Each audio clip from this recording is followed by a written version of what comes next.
Let's have a look. Hold on, give me a second. Alright, I don't think anybody's here. I can't really tell at the moment, but anyway, let's have a look. Who's out there? Let's see. If you're just hanging in to watch, if you're the only one, well, let's make the most of it. I'm just preparing the Astrodoodle for today. This is from Tarot Lumination, and this is your Astrodoodle. And there we go. I sent out a bulk email thing through Constant Contact just to let some people know, let some of the regular subscribers know that we were going to have a show this evening. And it looks like nobody got it. Okay, well, let's have a look. Let me fill in a couple of blanks first so that we know where we are in terms of the astrological weather. And it's very strange. Everything seems to be jammed. Okay, never mind. Let's just keep going. It says it's the clock is ticking, so it looks like it's actually working. Okay, so give me a second. I'm going to fill this in, give you a little bit of like a weather outline. Now we've got some nice, harmonious aspects. These are fleeting things. I'll just mark them in a little bit. Let's see. Okay. Well, okay, I'll just add it in anyway. It's just a little bit, okay? So there's a nice little harmonious thing between Saturn and the North Node and Chiron. That's fine. It's comforting in troubling times. And we have a passing thing that's comfortable between Uranus and Mars over here. That's fine. And more comfort between Jupiter and basically the moon over here, which is nice too. However, is that enough? Is that enough? I don't see it really, because we've got this stuff going on, which is really pretty challenging. And what can you do? And also here, so awkward. These are a lot of like awkward alignments, but that's how it is. Let me go back over here. I'm going to talk about the actual imagery that I see here. So tonight is the 9th of May 2021. Here on planet Earth, it's just after 5 o'clock Pacific Standard Time. On the west coast of the United States, I'll just, introduce myself again over here. Give me a second. And then go from there. Hi, this is Tarot Lumination. Just saying hi. So, yeah, this is from Las Vegas. We're actually transmitting from Las Vegas tonight. And it's warm and sunny, but it's going to get dark and warm soon enough. Okay, so I'm going to go back to the Astrodoodle. See who's here in the meantime. Excuse me, sorry about that. Okay. And, alright, so, sorry, taking time to set up here. That's actually kind of normal, so I shouldn't really apologize. But anyway,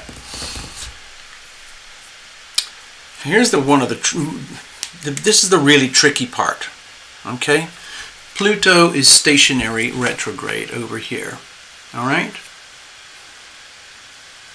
Now, it might not mean much to you, but for me personally, this is a big deal because I relate with Pluto. I study Pluto. And, hi Jeffrey, good evening, hi. I study Pluto, and it's sitting exactly on top of the Pluto in Capricorn aspect born into the United States, at the very foundation of the soul of the United States. So this is a very, very deep, significant aspect for the whole of the United States, which in turn impacts the whole world. Whatever happens here in the United States right now, today, and in the next few years, is going to have a global impact. It's kind of the inverse of what's happening with China and the global impact that China is having.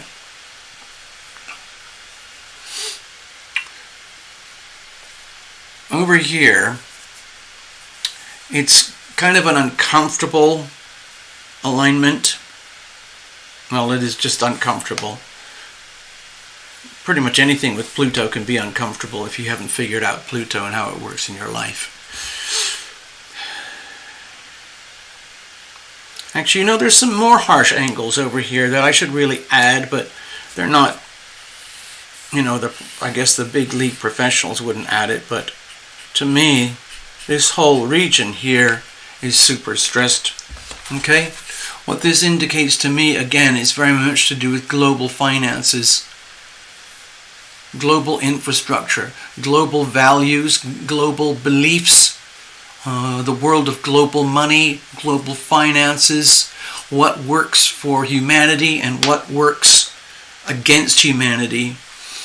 What is humanity doing to sabotage itself? How are we, the people, allowing certain very small, very hidden, very secretive numbers of people to have a staggering influence on the rest of the world without us hardly being aware of it? We can see it in terms of circumstances, but what is happening today is not an accident.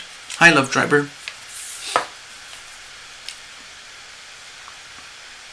Anyway, so that's what's kind of going on tonight. We've got these warm, fuzzy aspects. Pisces, actually, I should put that over here too. It's gonna start getting messy soon if I keep adding all this color. It's just kind of a mess. The moon has just entered Taurus, well, literally in the last few hours, and it's drifting slowly towards the new moon, which will be on, Tuesday. And that will be a Taurus sun and a Taurus moon. And that's going to drift into a hard square with the Saturn in Aquarius. And it's also very close to Uranus in Taurus, which from my perspective represents massive upheavals and shock and revolution and evolutionary leaps for global finance. On top of that, in a few days, well actually a little over 2 weeks, we've got the first eclipse coming up for the Gemini Sagittarius axis, and that will be over here.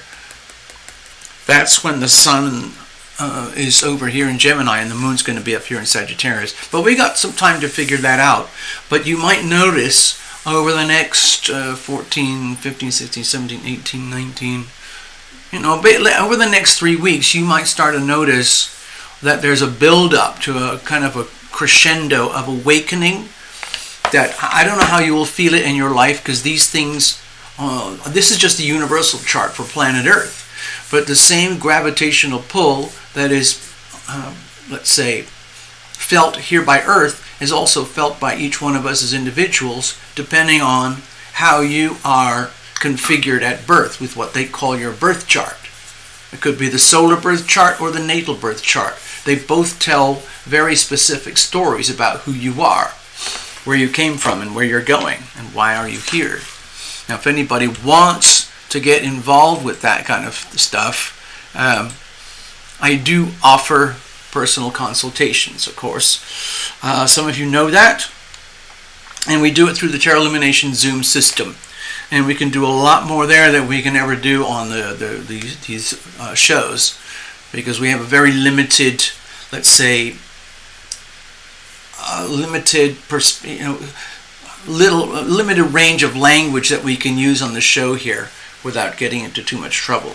So I try to keep it very, very kind of friendly and mellow, and I'm trying to be diplomatic, even though I don't want to be diplomatic.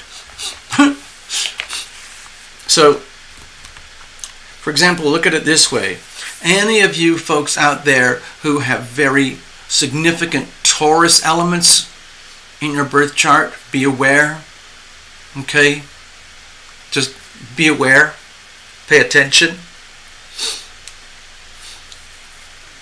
I'm not going to deal with the full moon yet, because that's going to be an eclipse, and we're going to have several shows between now and then anyway.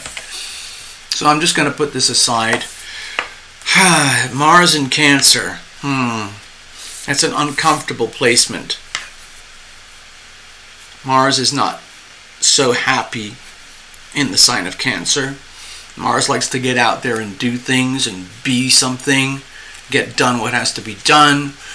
But the Cancerian energy is very much about home and family and structure and security and safety. Mars is much more like it's the warrior energy. Anyway, another thing coming up slowly in a few weeks, we're going to have Mars opposite Pluto. Okay? Now that is a problem configuration.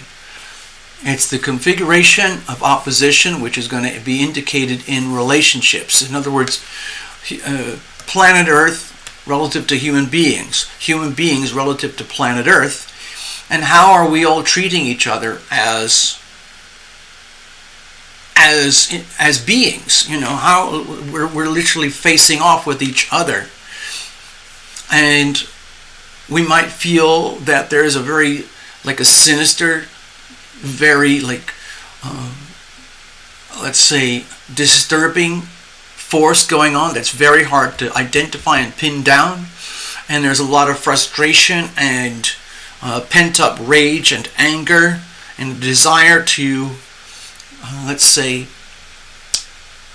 take down the enemy, or for the enemy to control the combatants. Either way, but it's a very challenging energy, and it's going to look like this on the charts. There's going to be a big fat red line over here soon enough. Okay, so just be aware. Okay.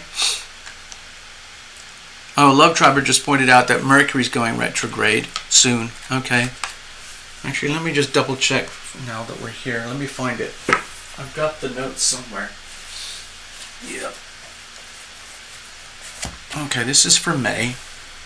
Yeah, you're right. Look at this. Well, okay, so towards the end of May, since we're talking about these things, as you get towards the end of May, Saturn is going to go retrograde in Aquarius. That's going to be a problem. And then later on, Mercury is going to go retrograde. Okay, it looks like it's going to be in Gemini. So that's a problem too. So going into June is going to be, let's just say, problematic. Let's just leave it like that for now, okay? Thank you, Love Driver. Okay, I need a beverage, first of all. Just going to sip a little bit of water. I got some, hold on. Okay, let's have a look over here. Greetings. Hi, Jeffrey. Hello, Love Triber. Who else is here? Don't be shy. Please announce yourself if you've never done this before, especially if you've never been here before. The Tarot Lumination channel has been alive for almost 4 years now, and it's still here. Remarkably, it is still here. And we have folks that have been with us since the very beginning, but now and again we get some new folks who just show up out of the blue. So don't be shy. This is a chance, especially if you're curious. Some of the people here on this channel are often famous for saying these spiritual quotes like, "You're here for a reason. It's not a coincidence that you showed up." Especially if you're new, you've never dealt with esoteric arts of astrology or tarot or mediumship or anything like that before. This might be an occasion to dip your toes in the water, as they say. So let me just have a look. Okay, there's only a few people. It looks like very few people got the message tonight. Anyway, so Jeffrey, good evening. I hope you're doing well. I would imagine you've had some great excitement recently in the cryptocurrency world. Love Triber, I hope you're relaxing, Love Triber, and taking the pressure off. Now, who else is there? I can't tell unless you type it in, dear people. I spoke to Path Traveler, I think it was today or yesterday. and she was taking things very, very gently. I don't blame her. I'm just trying to keep things very, very simple, very, very mellow as we kind of grind through things. This Pluto retrograde, the first week when it was going into the stationary period, and the first week coming through the stationary and then moving into retrograde, it feels like the way I would describe it, the feeling that I was getting is just imagine you're on a really big street, okay, like one of these huge streets here. This goes through the strip. Here is the strip for Las Vegas, and this is probably Tropicana or Flamingo Road or Sahara Road, or one of the famous roads that cuts right through downtown. And let's say it's a busy day, there's some big event or whatever, and people from all over are coming in, and everything's flowing, but when you get to a certain point, there's a lot of congestion, and then you get to the point where you can't take it anymore, and it's almost like there's barriers that are going up, and the cops are showing up and say, you need to disperse, back up, reverse, get out of here, okay? Because we got a problem. There's a lot of stuff we have to do. Another thing about the retrogrades is that it's a really, really good time to go deep and to review, rewind, reconsider, reimagine, repair, remodel, reconstruct, anything in what you would do, like review things before you take action, or perhaps review the life you've been living for the last 6 months and kind of go through it and think of it like a storybook and figure out, where did I go wrong? How did I go wrong? When did I go wrong? What are we going to do about it? How are we going to fix this and go forward? We have a 5-month period now where Pluto is going to be stuck there at around 26, 25, maybe even 24 degrees retrograde. And then it's going to go stationary direct, so that'll be sitting there for weeks, and then it'll go forward again. And eventually, in about 5 months from now, Pluto will be in exactly the same angle, same degree that it is today. So it's literally just grinding very, very, very slowly over those 1 or 2 degree points, okay? Love Tribe is reminding us to remember how powerful we really are. Remember. Remember means to basically like put things back together again. Member. If you think member is like components. Rearrange, rebuild your components. Take it all apart and then rebuild it. That's what's the beauty, especially with Pluto, because you're going to the very, very depths of the foundations. Most of the time, human beings are not aware, not even remotely aware of Pluto energy, because it happens at such a profound depth of the soul that it's hard to detect. When we look at the visible planets, like the visible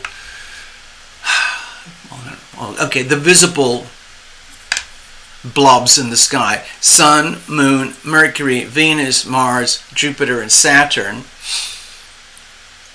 There's 7 of them. And most of them we can tell, we can feel it in our bodies. We can feel the lunar cycles. We can feel the full moons, we can feel the new moons. We can often feel the shift in Mercury. We can often feel the shift in the Sun when it goes from sign to sign and then in and out and in and out. Sun, Moon, Mercury, and rising. But when you get into Venus, Mars, Jupiter, and Saturn, it's harder to detect. But each of those, apart from the Sun or the Moon, Sun, Mercury, Venus, Mars, Jupiter, and Saturn, they all go retrograde as well at some point or another. And that's just physics.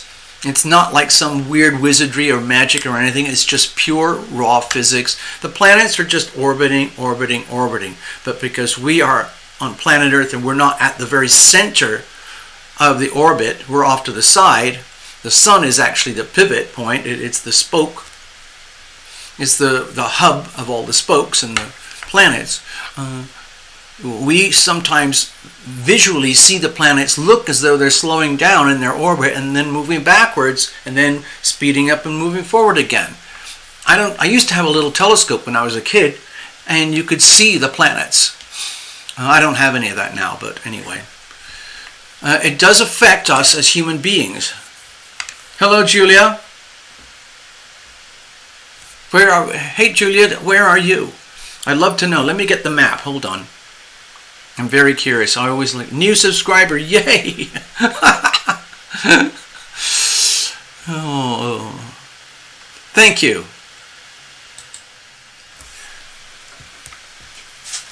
Italy. Let's see. Argentina. So, Julia, give us a clue. Where are you? Okay, for example, this is the map of the world. This is a map of the United States. Brazil. See? I was close.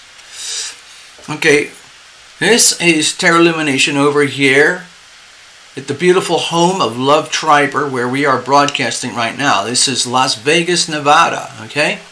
So there you can see it in the United States. Jeffrey's over here in Texas. We know that. Love Triber's over here in Las Vegas. We know that.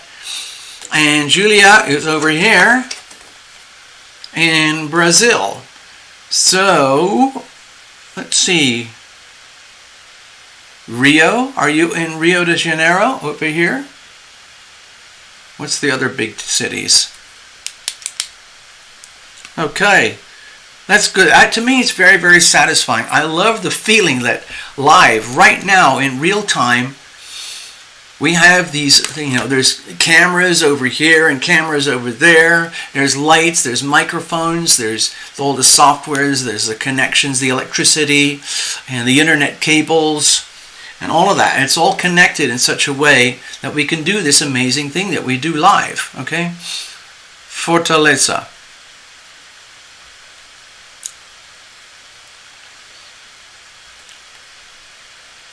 Oh, that looks like it's up here. Right here, is that correct? Is that correct? I can barely read it. The letters are so tiny. But it looks like it says Fortaleza. You're almost on the equator. Wow. If you're on the equator, basically you get 12 hours of sunshine, 12 hours of dark all year round. And the temperature is tropical all year round. Wow. Wow, you're right on the equator. I would guess there's a lot of agriculture nearby. I'm curious. I'm very curious, Julia. Anyway, cheers. Welcome, Julia. So who here tonight is interested? Let me see. There might be more people who are watching but not signing in. No, there's only a few people here. Very tiny number of people. So I'll just keep going and then we'll see if anybody wants a reading. What I'm going to do first is thank you, Julia, for being a subscriber. It really, really helps. I'm sort of like tinkering around with a new channel called The Daily Transit, which is really about how all the planets are moving around Earth and how it affects us. So we'll be focused more and more on the astrodoodles. But at the moment I have to be extremely careful about what I say and how I say things. And I haven't figured out a way to do things as effectively as we can do them on YouTube. But still, we're going to try. Okay? Now, okay. Okay. So, dear Julia, are you still here? There's a reason that I'm asking. Can you type it in and reassure us that you're still here? Because, believe it or not, there is a surprise waiting for you. I wonder if you can guess what it is. Okay. All right, I'll just sit here. Nikki. Hello, Nikki. What's going on? Julia, Could you just let us know that you're still here? Tell us a little bit about your life. Nikki, you can see Nikki, Julia, Love Triber, and Jeffrey. Jeffrey is over here in Texas. Nikki is up here around New York.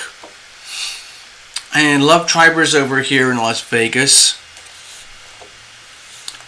Can you tell us something about Fortaleza, please? I would love to know. Do you have tarot readers in Fortaleza? Do you have astrologers in Fortaleza?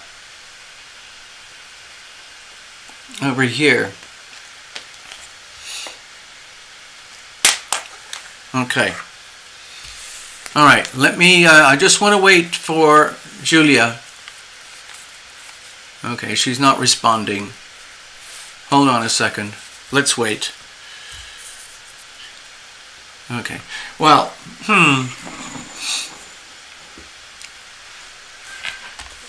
Julia, we have a surprise for you. You might be interested in coming back if you've gone away. There is a surprise for you. Stay there a second. I just need a little top up. I need a little beverage.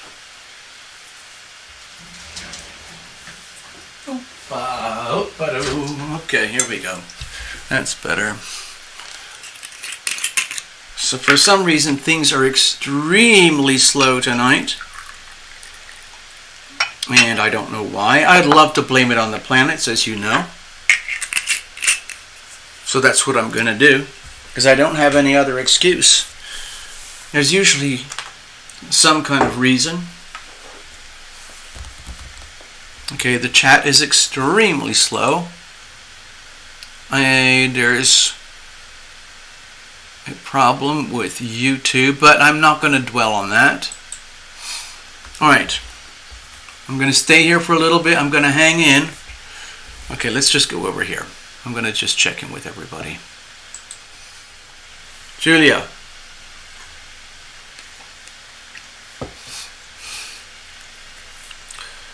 Six, 7, 8, 9. What is it, like 9 o'clock, 10 o'clock at night for you, Julia? Can you give us a couple of tips? What's it like in Fortaleza? Is it very agricultural? Do you have interstate highways? Do you have tarot readers? Do you have really nice cafes? Do you have nice cafes? I would be very interested to know. Nikki, messages from John. Oh, okay. Alright, so we have our first booking for the evening. It's with Nikki, so I'm going to get Nikki set up over here. Stay there. Thank you, Nikki. We're going to see what kind of messages do we have coming tonight for you from John. Okay.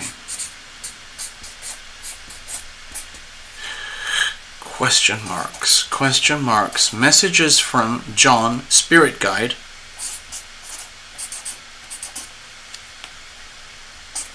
Okay, we got that. Thank you, Nikki. I'll put that over here. I'm still waiting for Julia. Let's put that over here. Alright, so Nikki, we got yours. And I've got plenty more post-it notes here for people. They're very expensive post-it notes, but you do get a free mini reading when you buy one of these.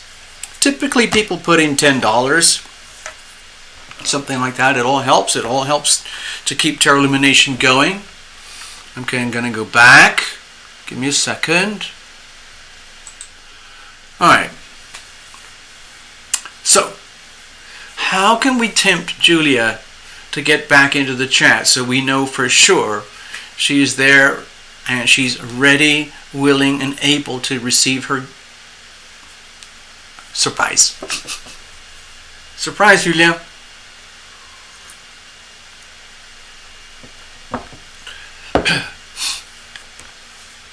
Let's have a look.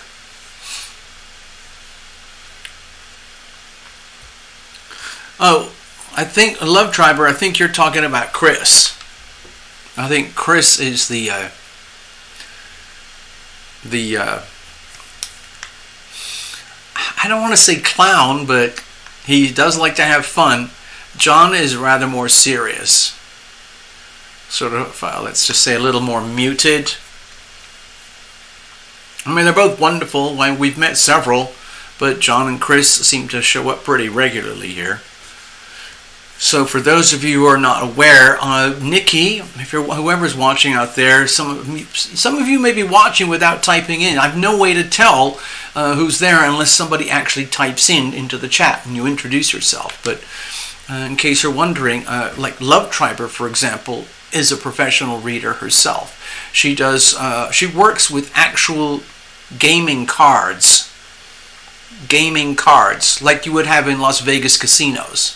Playing cards like poker. And Nikki is actually a psychic medium. And where's Jeffrey's a businessman. And let's see.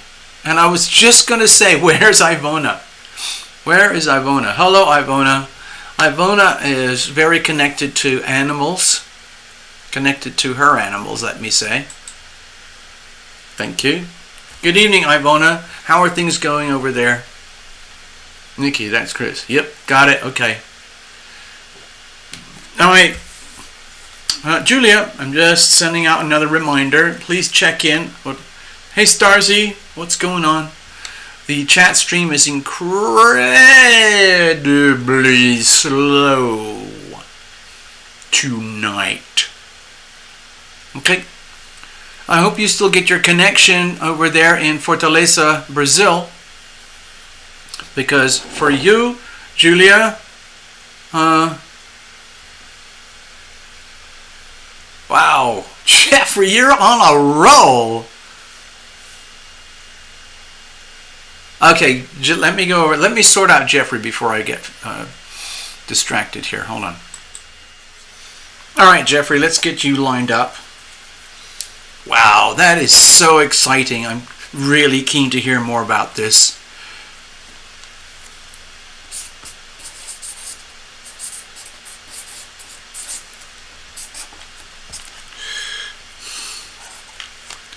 All right, let's put that over here.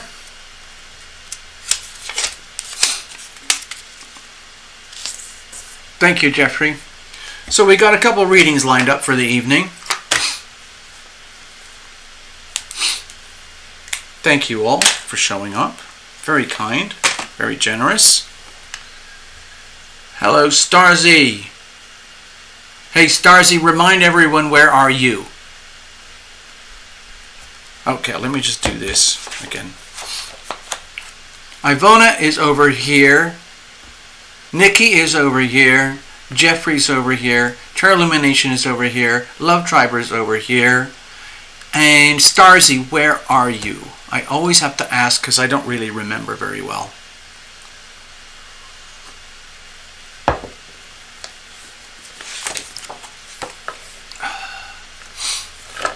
Okay. Yeah, intense delays. I don't know what the delays are. Maybe there's a huge amount of traffic on the global internets right now. Maybe it's some big event going on. I think in some places it is Mother's Day, and maybe that's taking a lot of bandwidth for the internet. I don't know.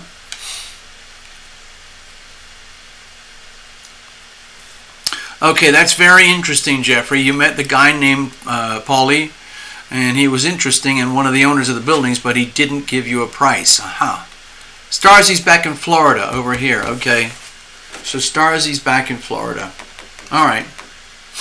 And Jeffrey was hanging out over there in Ohio. Right over there. There's Ohio. Julia, please check in. You won't regret it. We have a surprise for you. Maybe we scared her away. I don't know.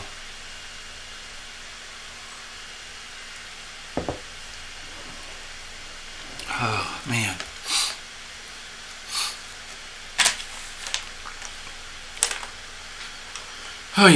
All right, let me go back over here. I want to check in.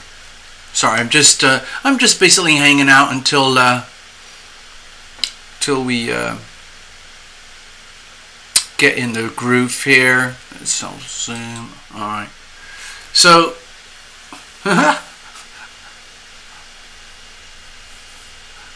So, Jeffrey, in case you're not aware of it, I have a funny feeling that Love Triber is preparing some kind of mini reading for you.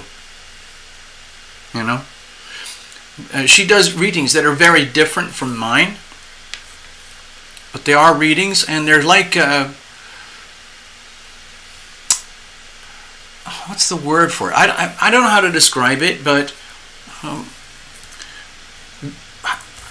it's best if you guys chat amongst yourselves. You'll figure it out, okay? Love Triber is going to have a few surprises for you, I can assure you. And also it's very, very comforting, especially when you get like different readings from different people, from different modalities like astrology, tarot, cards, I don't know, psychiatrists or whatever. And... hold on. Okay, so Love Triber, it looks to me like it's January 13th, 1993. Okay? So there you go. Hang in, Jeffrey. I think Love Triber is probably going to be doing something on the quiet on the side over there. Who knows what will show up. It's quite surprising. Okay. Now... give me a second here. Okay, cruising around.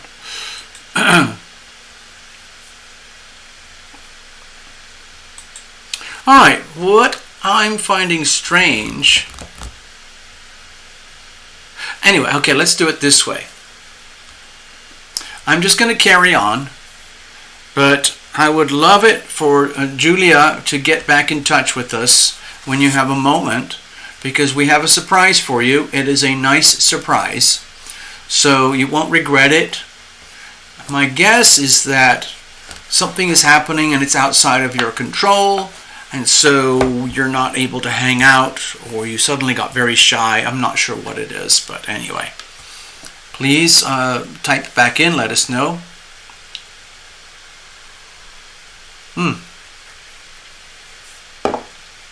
Ohio. I have a lot of memories of Ohio. I spent years in Ohio. As a child, I lived in Akron for a while, in a couple of different houses. One was like a little tiny suburban house. The other one was a small apartment complex. And I was one of those little kids. I felt very blessed. To me, it felt very idyllic. And I kind of ignored the problems, the obvious problems that were around me, because I was just one of these very resilient little children. And I would always find a way to seek out happiness and basically be happy by choice. Happiness is a choice. And it really helps when you look at the concept, the energy of happiness in that way. And I kind of learned it the hard way.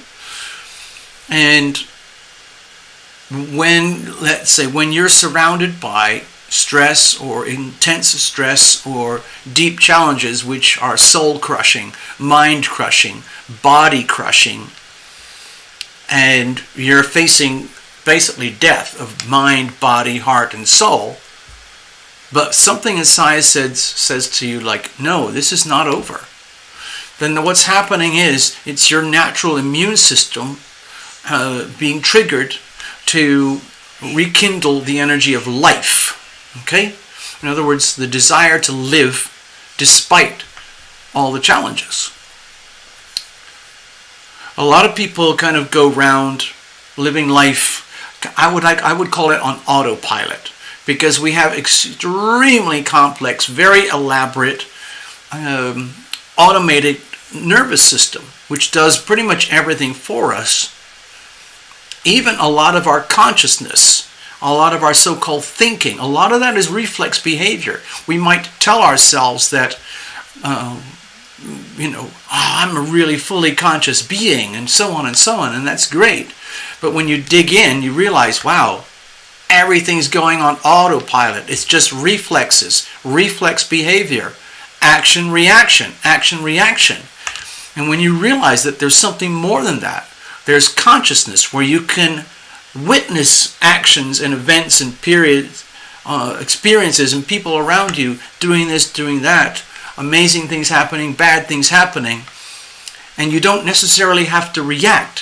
What you can do is observe, give yourself the gift of time and patience and observation, and then you can calculate a response based on what your core heart soul energy really, really wants. And then in that process you discover yourself. If you discover that there's fuming and rage and anger and bitterness and things like jealousy and resentment coming up, or futility or desperation, and all these things are like feelings or emotions. Emotions are things that move us. They get us moving in life. And a lot of it is triggered, let's say, externally by the planets, the influence of the planets, the influence of your neighbors, the influence of your friends and family, the influence of employers, the influence of employees. Hello, old son. Greetings. But there's another level, and I think we're talking about Uranus, Neptune, and Pluto in particular, but I'm kind of I have a strong interest in Pluto because it's so far out there and it's so misunderstood and it's such a newcomer to the world of astrology that there's so much to learn. And we learn by experience.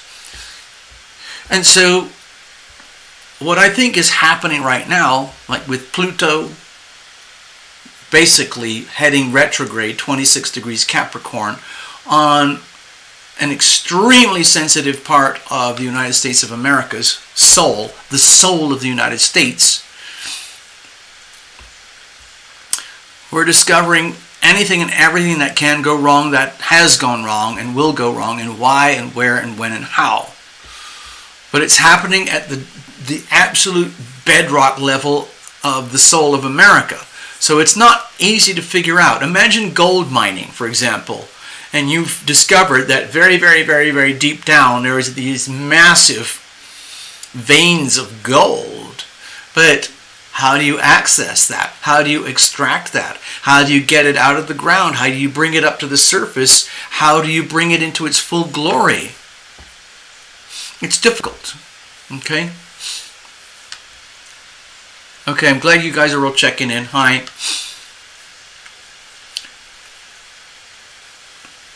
Anyway, for the energy of happiness, sometimes I link it to Pluto or Saturn, or especially a combination. But if you look at the charts, anytime you get like if you had looked at your birth chart and you saw lots of red angles, red lines, let's say we did a personal reading or something, and we pulled it out, we discovered, there's all these red lines and green lines and orange lines and blue lines and all of that. So we're looking at aspects of harmony, aspects of stress and learning. The reason I don't shy away from all the red lines is because that's where the learning is. That's where the challenges are. All the other stuff, we take it for granted. The harmonious energy is it's like what we're already born with, and it's already refined and working properly. But we're all here to learn and to grow. And by the way, the eclipses are coming up. We've got a few eclipses. We've got the moon. I think it's coming up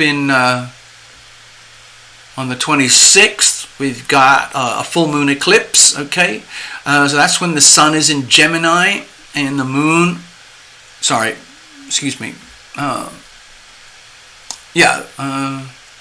sun's going to be in Gemini and the moon's going to be in Sagittarius.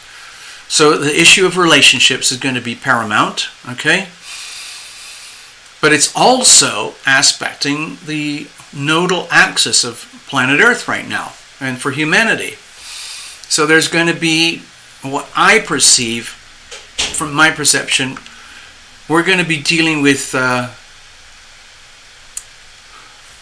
higher consciousness, higher truth, universal laws, universal understanding, compared to what's actually happening down here on Earth in the tiny details of day-to-day life. How far out of alignment is humanity with itself? How far in alignment is humanity with itself when it comes to this eclipse axis? The North Node is in Gemini, and my feeling, the way I look at it, is the whole idea is to get planet Earth in alignment with clear, factual information, knowledge that works for everybody, so that the world of commerce, the world of exchange, the world of intercommunications, like what we do here. We do payments on PayPal, or you chat to someone on a phone, and what you're wanting, the way things work is when they are truthful and honest and pure and unambiguous. But with the full moon, and the moon's going to be up there in Sagittarius, we're going to be emphasizing the energy of higher consciousness, and how is that actually translating down to here on Earth, and what exactly is out of alignment. And because that whole Gemini-Sagittarius axis is loosely hard squared with Neptune in Pisces, it's all going to be about truth. Truth versus fiction.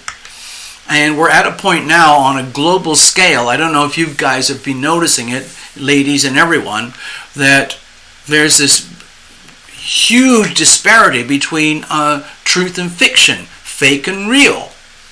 It's been going on for months and months and months and months. And the story's not over yet. Humanity is discovering, like, wow, it's, what's real, what's fake. What is being presented as real that happens to turn out to be fake. What is being hidden as genuine and real that is basically being distorted. I think we're going to discover more. Okay.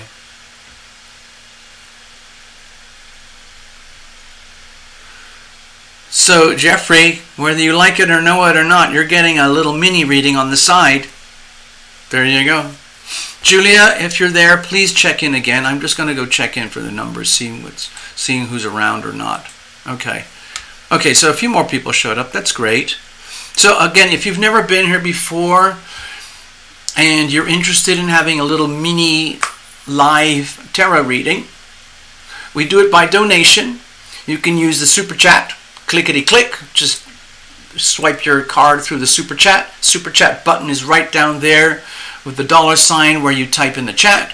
Otherwise, you can do, if you've got your own PayPal, you can send it to the Tarot Lumination email over here. Okay, you can go to send your PayPal to alittlebookabout@yahoo.com, and it all comes over here. Hello, Maria. Greetings. See you. Or the other thing that you can do is to go to this place. This is the actual tarotlumination.com website, and you can go to the donate page, and that takes you to the PayPal processor. And either way, here's the thing, okay? Super chat is amazing. It's just amazing. YouTube takes about 30% of that. Okay, that's a big cut. Maybe they deserve it, you know. YouTube is amazing in its own way. However, I'm trying to keep the channel going, so if you want to help out, it's better to go through PayPal. Okay, you don't even have to have a PayPal account. Okay, you could. The easiest thing is just to go to tarotlumination.com, click the donate page, click the donate button. It comes up with a payment processor, just like when you're shopping on, eBay or Etsy or Amazon. It's very simple, very straightforward, okay? Okay, hold on. Alright, so you guys, Jeffrey and Love Trevor, you chat amongst yourselves. I'm going to get on with the show now. We've got a few people lined up. We've got to do their readings. Okay? Thank you, Nikki. Let's get over here. Julia, where did you go? You're missing out. Julia.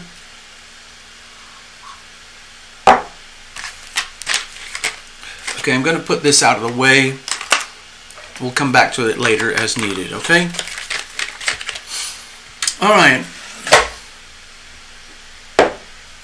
As you know, as you've probably discovered, if you're into this kind of esoteric fringe stuff that we do here, there are now thousands and thousands of tarot channels and astrology channels all over the internet. So I'm glad that you're here. I really feel special. I'm going to put this aside, and then we're going to start to read for Nikki. Now, I can handle maybe a total of 5 readings tonight, maybe even 6, but right now we've only got 2, so there's plenty of room.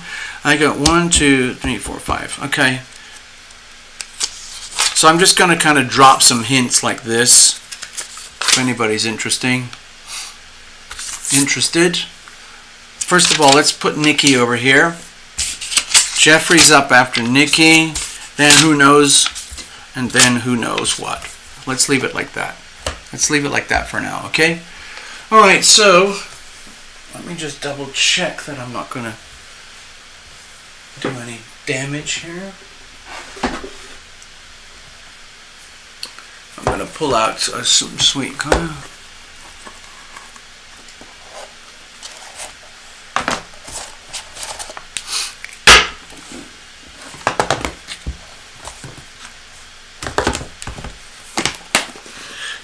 I have a very, very soft spot for Ohio. Jeffrey. I lived in Akron and sometimes went to Cleveland. I also lived in Cincinnati. I know quite a lot about Cincinnati. And I still have friends there, but I haven't spoken to them in a long time.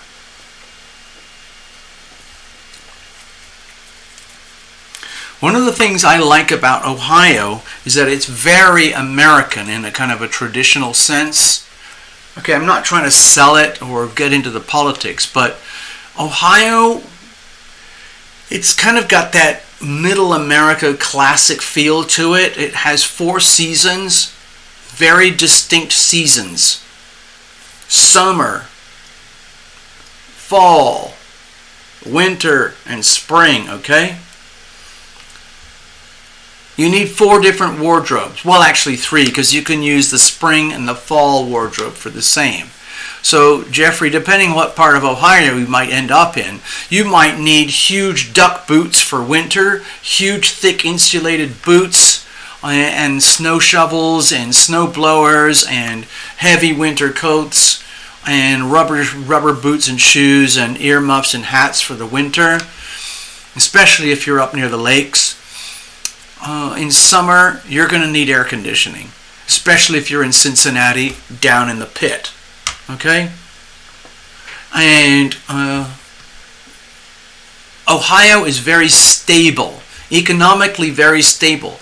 In fact, Cincinnati is one of the most stable cities in America, economically, politically, and so on. Don't worry. Okay, I got it. Don't worry, Nikki. We'll do that. All right, so let's get over here. Let's start our reading for Nikki. Let's do this. Okay. Goodness, I'm really going through the beverages. Hold on a second. I need to temper things a little bit. I'm going to soften things up. Switching to red wine. Stay there. Remember, this channel is not for kids.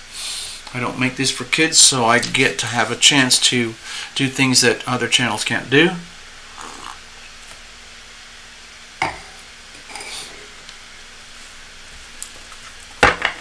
Ohio is pretty awesome in its own way. It has pretty much everything. They have things like lakes and campgrounds, and it's a very family-oriented place. It's very business-oriented. It's politically mixed. It's racially mixed. It's very, very classic American.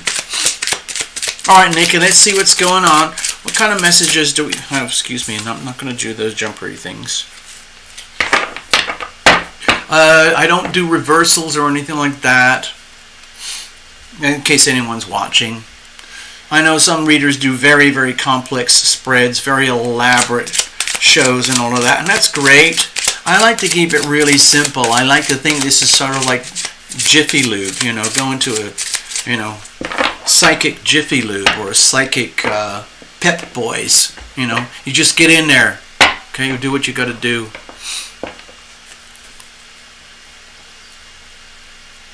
Queen of Water, yo, down there in Melbourne. Are you still in Melbourne, Australia?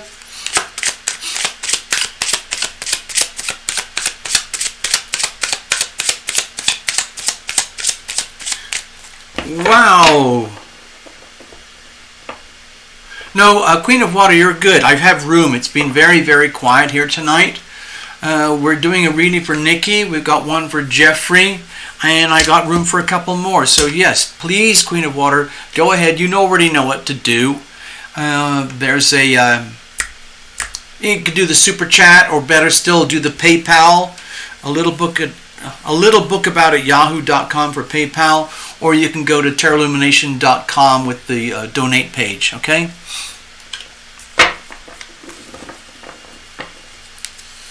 All right, let's have a look. So, Nikki, PayPal, Queen of Water, PayPal, absolutely PayPal.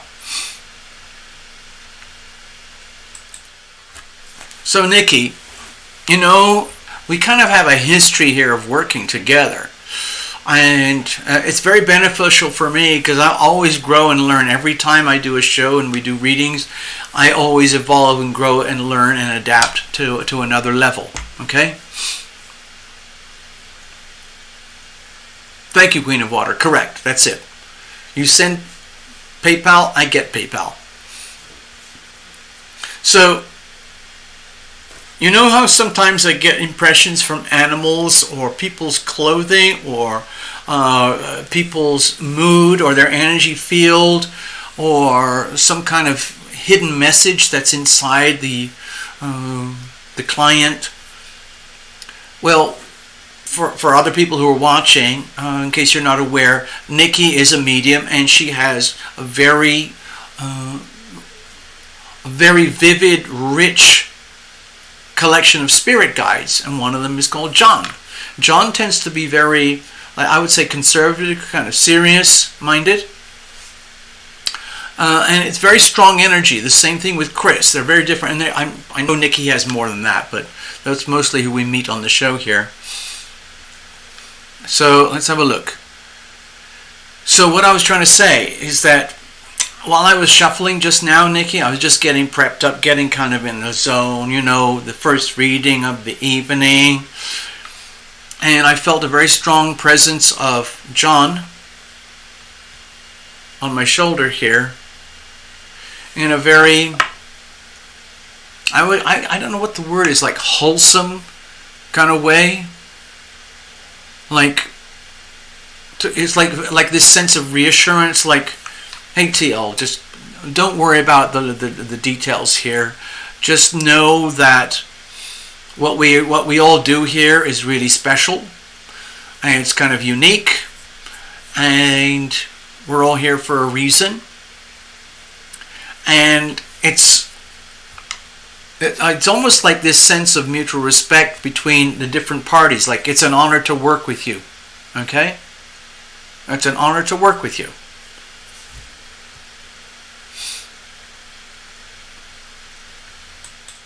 Okay, let's see.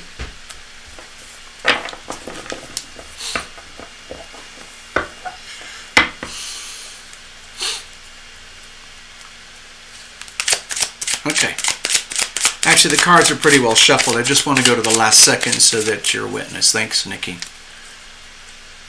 So Queen of Water, just type it in when you're done, because I have to go off to a different piece of software to check that the PayPal comes through, okay?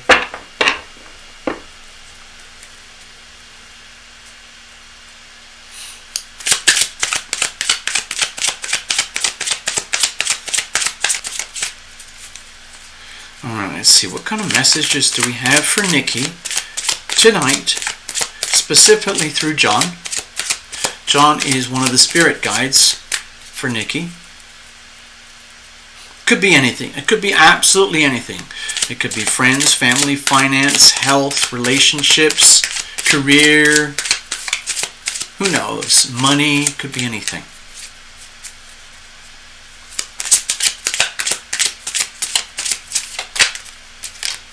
Alright, let's keep it really, really simple. Cards are well shuffled. I'm going to use the good old-fashioned tarot elimination situational spread. It's like a diagnostic tool. Those of you who've been here before know this very well already. Some of you who've not been here before, this is how it works. Okay, here's the situation. Here's the challenges. Here's how we're going to handle it. And then we're going to look at circumstantial energy, like the influence of the planets, for example. Think of it as the weather, the surrounding weather. Okay? I'll show you in a second. All right, Nikki? Here we go. So, Ten of Swords. So, don't be scared. Okay? Nikki? To me, it's very, very simple. It's very, very kind of clear. It's really important to be honest with yourself.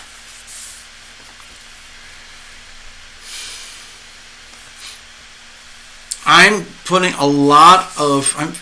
the thing that I'm sensing most of all is Pluto retrograde, okay? Because this affects everything else. It kind of, whatever else is going on with the planets, whatever is going on with your charts and all, okay, Nikki, and all of that. The Pluto energy kind of trumps all of it, as far as I'm concerned. The other thing we want to pay attention to is the energy of opposition, because if I recall, you have a lot of Sagittarian energy inside of you, and so you're meeting some opposition over here with Venus and Mercury. Venus, a planet of money, Mercury, a planet of commerce, in the sign of Gemini right now, coming very close to the Gemini North Node, which is not just about communications and simple, pure, clear, truthful communications, but also simple, pure, clear transactions, commerce, in the way that people exchange, like in a retail environment, okay?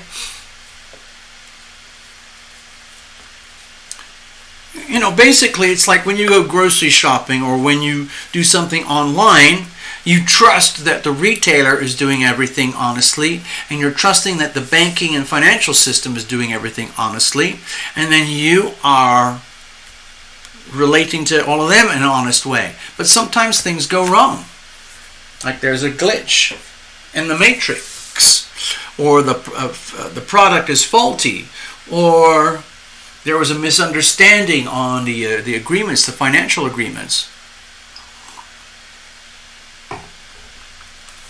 Another thing, Nikki, is that in a few weeks we're going to be leaving the Taurus season. So in terms of astrology, if I recall, you have a strong Sagittarian influence. So let's do it this way.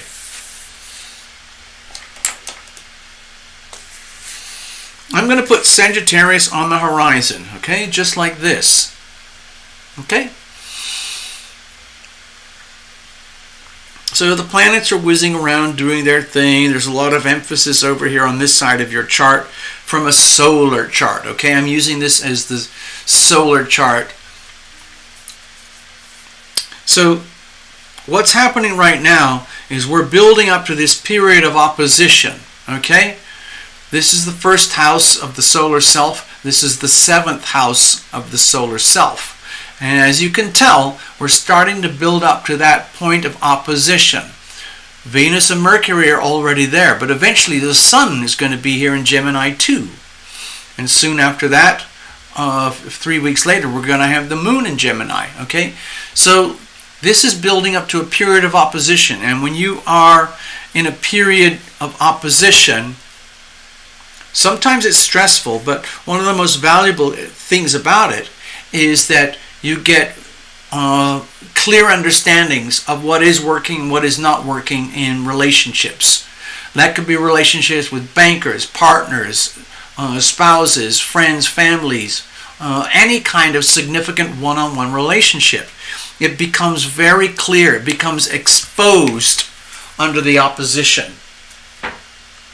So you're gently heading in that direction right now.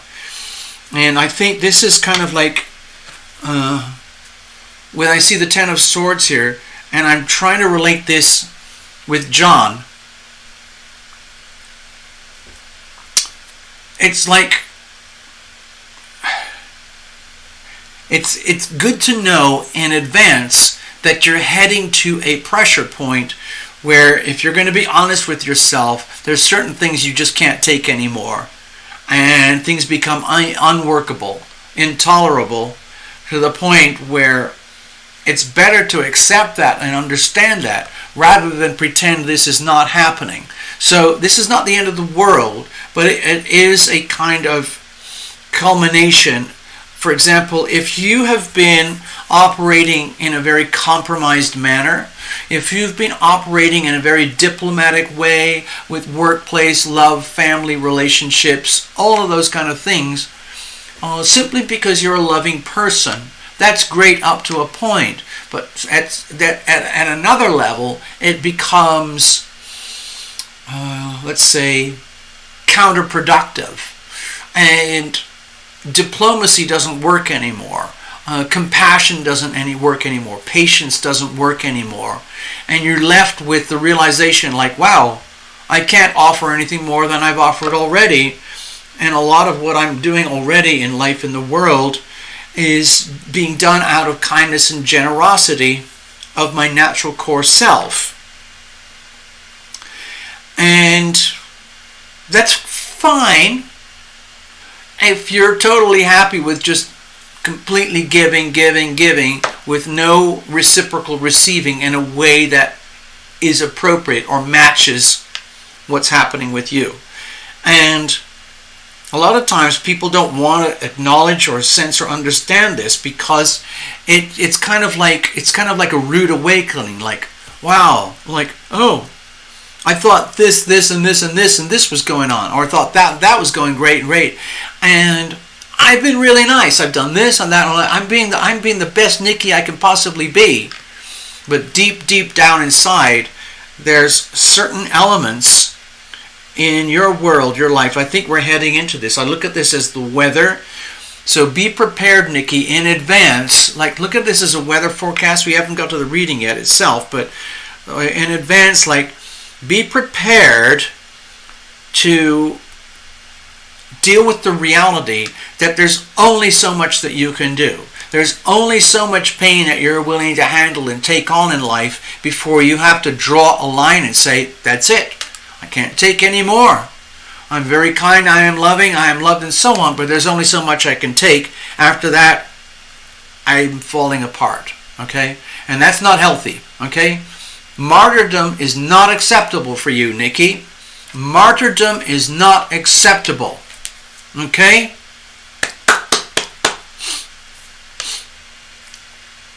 There has to be reciprocal energy. Okay?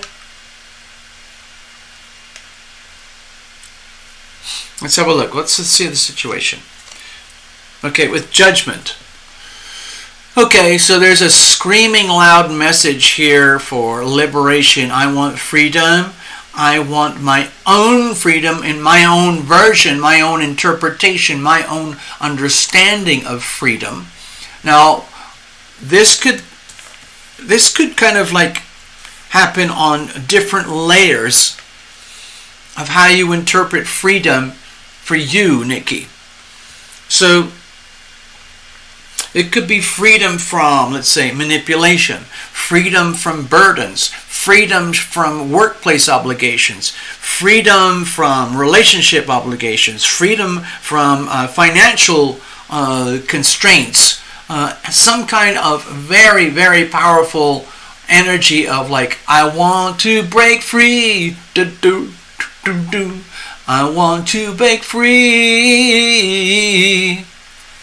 I think that was Freddie Mercury, wasn't it? And the truth shall set you free. Facts, information, knowledge, truth.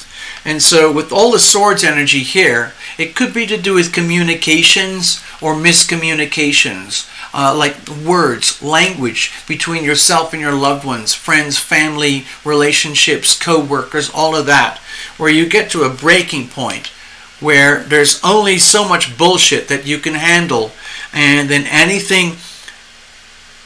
It's actually kind of, to me, this looks actually like it's a very kind of a serious reading, Nikki. I'm trying to be very kind of, let's say, diplomatic and lighthearted because we're in a public forum here. But this looks really serious to me. Like there's some kind of fight going on inside of you that you need to admit. You need to accept and understand that it is a fight, and that there is a cry for freedom. There is a legitimate cry for freedom for yourself, and liberate yourself and set an example that like if you can do it, anybody can. Okay, so give me a second. Cheers.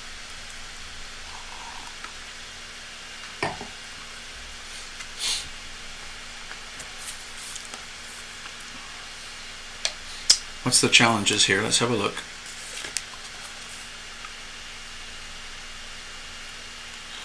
Okay, so with the High Priestess here, okay, and I'm going to see, let's see if the camera picks that up. It's a beautiful card. Come on, camera. Can you do that, please? I don't know if it's going to make it.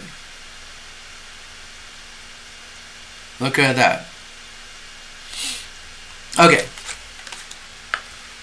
I used to know about the symbol, about the B and the J and all that, but I kind of ignore it now.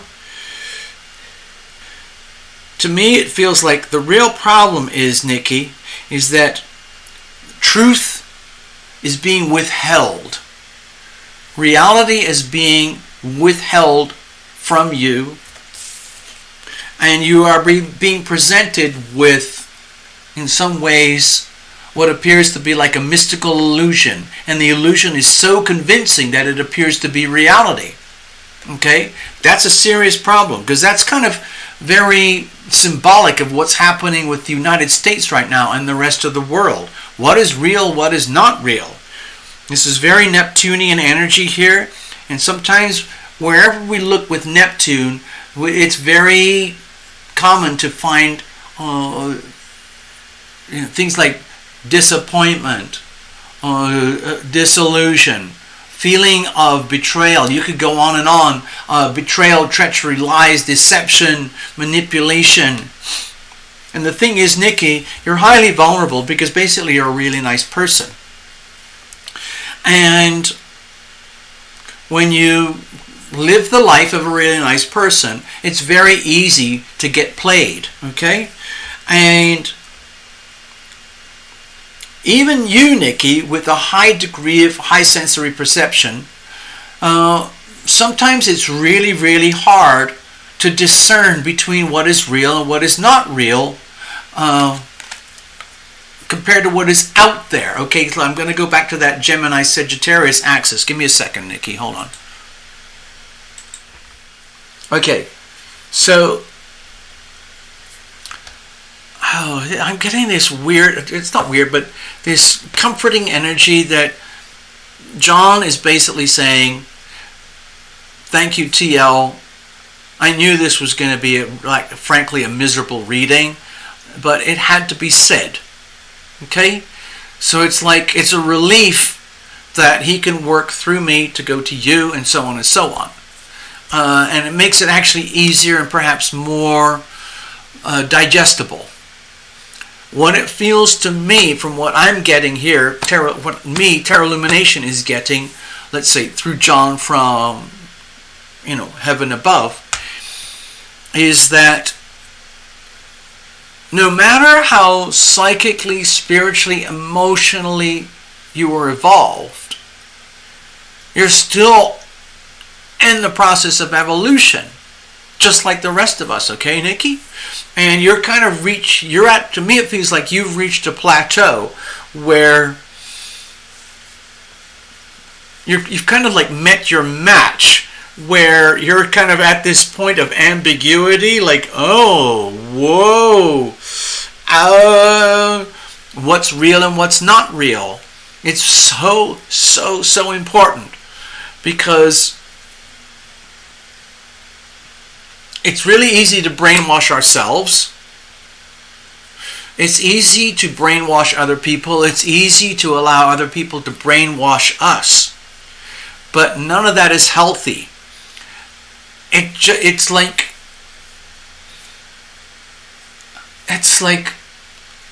actually the worst thing you could do. But a lot of times these energies of sabotage and self-sabotage are presented as candy to a baby, like, everything fine, whatever it is. I'm trying to be very diffuse here, because I'm trying to talk about the energy rather than real details and specifics, because I think deep down you will understand, Nikki. I think what John is trying to hint at here is to be aware of the depth of what is not working here. Be aware about how much you've extended yourself into a world of pain simply because you can. For example, a lot of people who operate in the world of psychic mediumship and energy healing, they have the capacity to take on huge amounts of pain and suffering from other people because they can. It allows them to be a healer. It allows them to go deep into the source of wounding and pain and suffering and act as a kind of a lens or a portal, like popping a zit and then reveal it to heal it, and then the healing can commence. And so, like with this spread, it's a situational spread. It's just like a little diagnostic tool like they do when they're testing cars, okay? So in this situation, I think what is happening here is that we're discovering there's a cluster of some very, very, very hidden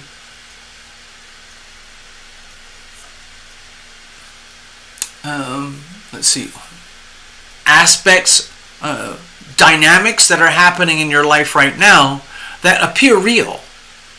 But it's a mask, it's a facade, and in some ways you're being screwed. You're allowing yourself to be screwed. You're allowing yourself to be very pure, kind, generous, and loving, because that is your chosen nature.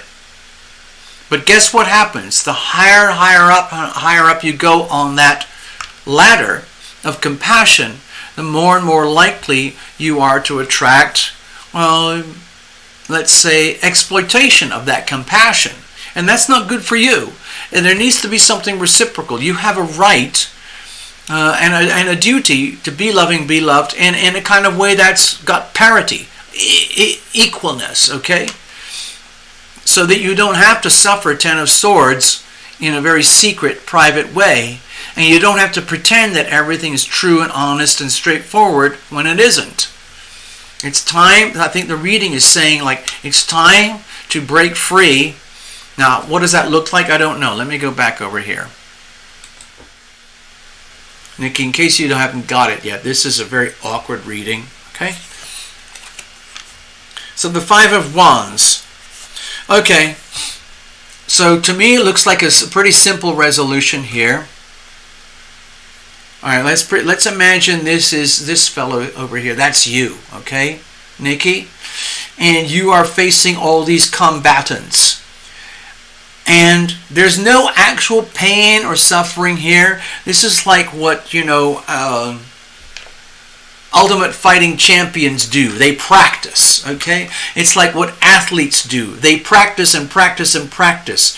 They constantly push themselves in competitive situations and competitive environments to discover and learn the ways to win and prevail for when life actually becomes genuine combat, genuine confrontation. And so I think what John is trying to hint at here is that whatever pain you're dealing with, number one, admit that you've reached a plateau, like, I can't do this anymore.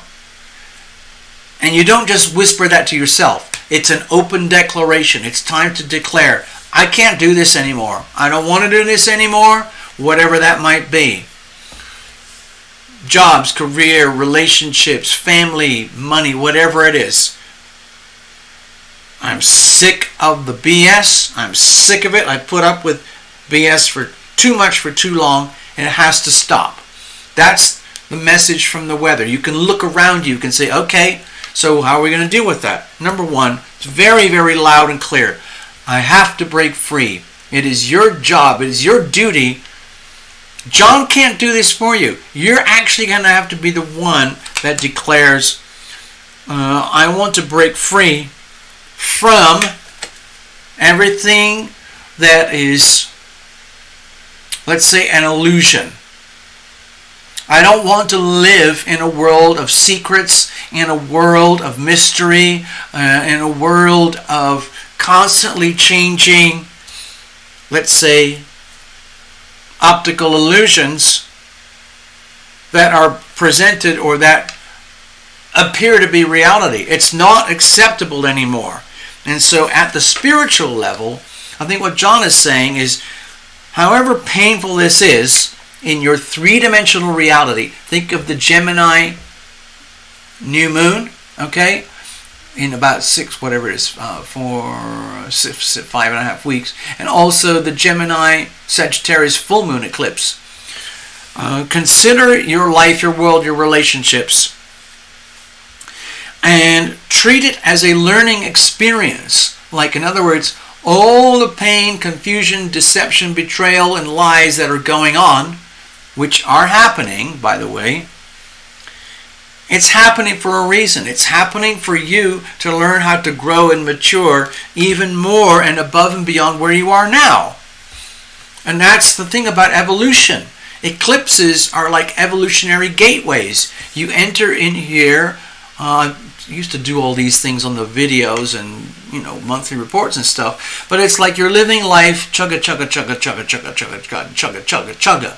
You reach the eclipse. It's like walking into one of those two-door elevators where you come in on this side, the elevator takes you up, it stops at the next floor, but you can't get out on this side. The door opens on that side. You have to go forward this way. So it's an evolutionary stepping stone. You come in here, you're elevated, evolved, and you are ejected over here. There's no going back. You can't go back from here to here. You can't go from here to here and live in a perpetual feedback loop. So I think what's happening, what John is saying, is like what I felt at the very beginning. This is going to be a very awkward reading, but someone's got to say it, someone's got to do it. It's probably best if Tarot Illumination does that. So you know in advance that you're heading into this vortex. It's like this little reading we're doing here kind of describes the vortex of energy into which you are heading. You're actually already in it. You've already entered it, but it's going to escalate, expand, and grow, and you're going to come out the other side wiser and stronger. But it's not going to happen easily. It means you're going to have to kind of go through these challenges, just like an athlete is being tested, just like you're being tested. And it's not personal. If you look at it, if you look at this purely from the really, really most highly evolved spiritual level, think of the Sagittarian energy, it's ultimately for your growth, okay? It's like steps, okay? Admit that you're at a point of no return. Can't take it anymore. It's time to admit, it's time, I need freedom, I need to break free, I need to evolve and grow. I'm sick of the illusions, lies, fake this, fake that, pretend mysteries like, like there's some kind of like, benevolent spiritual thing going on here that it's ultimately for your behavior. No, it's not. It's just, I would say, perhaps exploitation or some kind of Neptunian false reality. It's not acceptable. We have to define this and then move on and treat the whole thing as a learning experience. Okay? So this is going to extend over the next 6 to 7 weeks. Okay?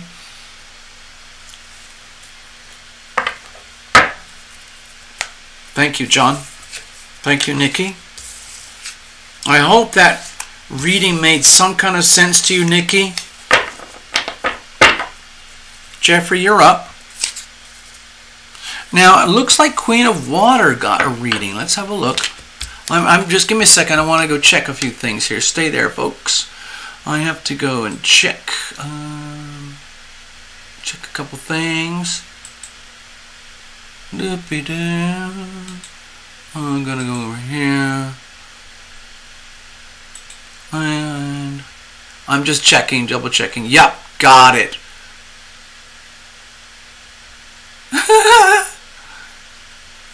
Angel Therapies Tarot. Okay, I got it. Thank you. I got it. That's Queen of Water. That's got to be you, okay? Because you just told me you put it in through the PayPal. So that's got to be you. Thank you, Queen of Water. I'm just slow. Give me a second. I'm just checking under blah, blah, blah. Okay, that's all I've got. That's all the information I've got here. That's great. I'm going to go back over here. Clickety-click. And thank you. All right, so I'm just going to give you your magic post-it note. I don't know what happened to Julia. Did she just disappear?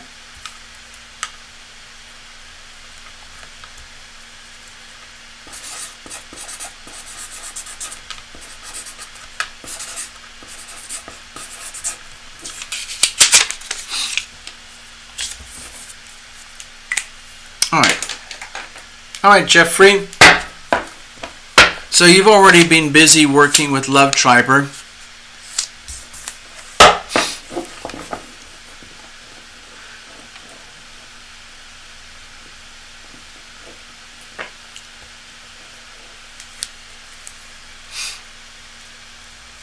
Got it.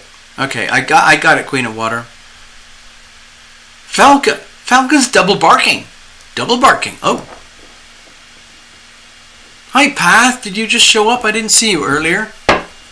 Hope all is good over there.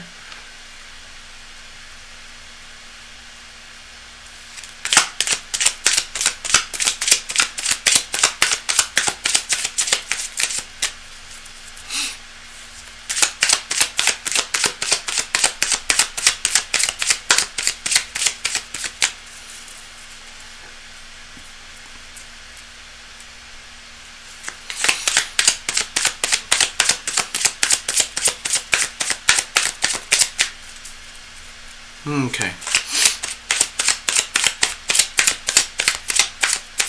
Let's see.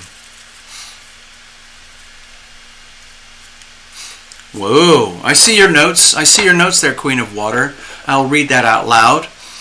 A career reading, please. Today, I'm reaching new heights of ascension. I can no longer bother with toxic workplaces. Go figure. Yeah. That's the problem with evolution. Oh, God. So, Jeffrey, give me a minute. I just want to check in there with Queen of Water. Hello, Queen of Water. Yeah. That's one of the things about ascension and evolution that they don't really tell you about. In a way, it's really simple.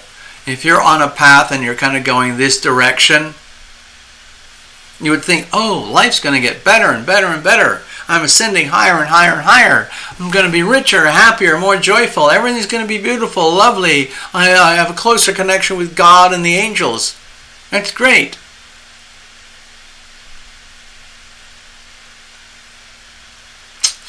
Doesn't always quite work like that, because what actually from my experience and my observation, what happens is you're going deeper and deeper and deeper into the level of the soul, where you're discovering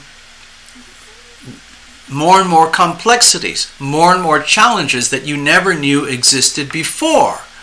And then in order to continue to evolve, because you are on a pathway of evolution, and that is a choice, okay, Queen of Water? That is a deliberate choice.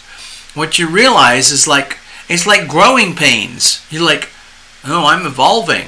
And like you just said there. Let me go back to your note there. Hold on, so the chat got accelerated for a minute. Career reading. Okay, so you're reading New Heights of Ascension, which is great. But you can't bothered any longer with toxic workplaces. So in other words, you have outgrown, and you are outgrowing toxic workplaces. So that's great to acknowledge, but where does that take you? Because the more and more you outgrow toxic workplaces, the more and more you may discover that having healthy workplaces of any kind, it's almost like, again, like gold mining. It becomes harder and harder the deeper you go. Maybe the quality of the gold is better, but so ascension doesn't necessarily mean simple, fun, easy, happy. Because I can remember when I was going through like really advanced yoga training, which you'd never guess that I did, but I did. You get to these levels where, you know, like if you're doing it in a group session, for example, and the yoga teachers and the yoga masters are helping the aspiring yogis to go up to the next level, and then the yogis going to the next level, they have these psychological, emotional, physical, spiritual breakdowns when they realize, like, wait a minute, I thought I was going to be a yogi and everything's going to be better. I'll look better, feel better, I'll have more money, life will be smoother and easier. And it's almost like exactly the opposite happens. And then how do you deal with that? And it's how you deal with it which is what takes you to evolution. It's literally like overcoming obstacles.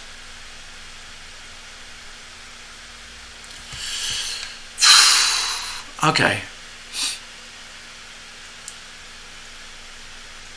Let's have a look. What does that say? What is that? That's why I sleep so much, is when I'm asleep, I am up there. Oh, well. I tend to have a very active, vivid dream life. Sometimes my sleeping patterns are very unstable. Sometimes I'll go through where I'm hardly sleeping, but you're kind of in that limbo twilight zone type of sleep. What do they call it? There's a word for it. It's a popular word. Lucid dreaming. You know you're awake. You know you're dreaming. But it's... And anyway, so... I'm kind of used to it.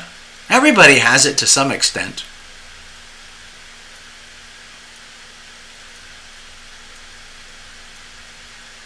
There you go. There's an invitation for you, Jeffrey. Hold on, I got to catch up with the notes for Queen of Water. Jeffrey, you're up, but I just catch something. I've gone off on a tangent here. Spirit guide was saying to me, it's not your time to be up here. You must be down on earth right now, leading others. Okay. So keep that in mind, Queen of Water. We're going to get back to that later. Right now, let's check in with Jeffrey. Hold on. Cheers, Jeffrey.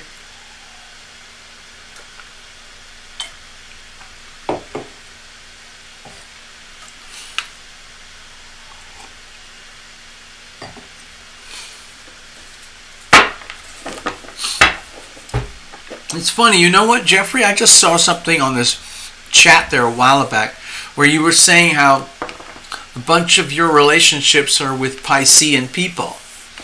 So, I don't have anything that's obviously Pisces in my chart. Unless you know me well or you go into the deep depths of astrology, and then you would realize there is a profound Piscean element to my nature. And it's almost as though the Piscean element dominates everything else. But you never know until you know. So perhaps that's why we have this connection. Anyway, Jeffrey, let's have a look. So I'm just going to scroll back through the chats to see if I missed anything about what kind of something. Hold on, let me, because I went way off on a tangent. Hello, Falcon. Arf, arf. Let me go back to the notes. The chat became very lively and I lost track. Okay, Jeffrey's going. I found one of the notes here from you, Jeffrey. It says, "Whoa, that's awesome. As I've gotten older and learned about the planet's energies, etc., I can feel the changes a lot more." Good. That's a good sign. Jeffrey. Okay, Jeffrey's never had a cartomancy reading, but Love Triber is offering that.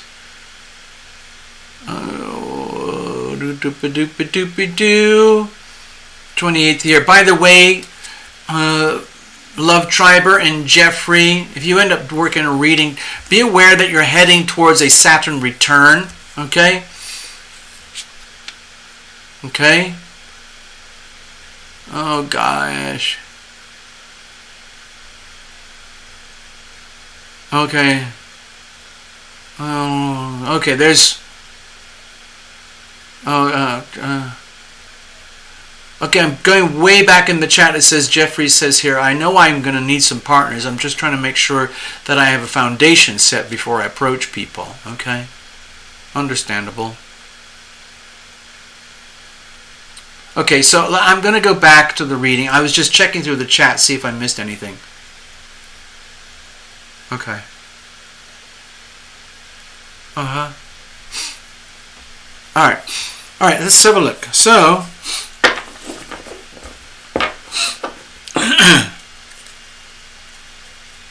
it's weird. It's because basically pretty much everybody who shows up to this channel has some kind of very super high frequency aspect to their nature, like high sensory perception being in some way, form or another.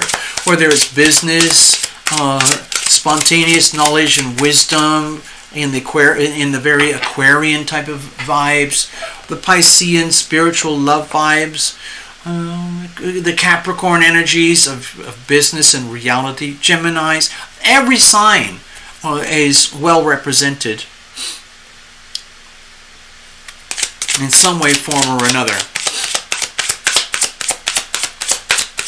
I'm really sad that Julia never showed up.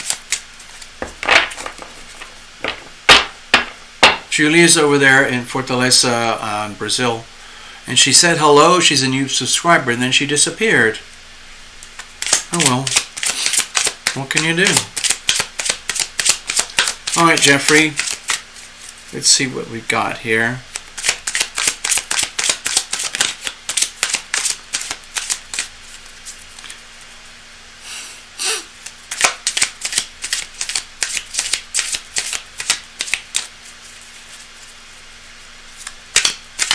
Alright, let's see.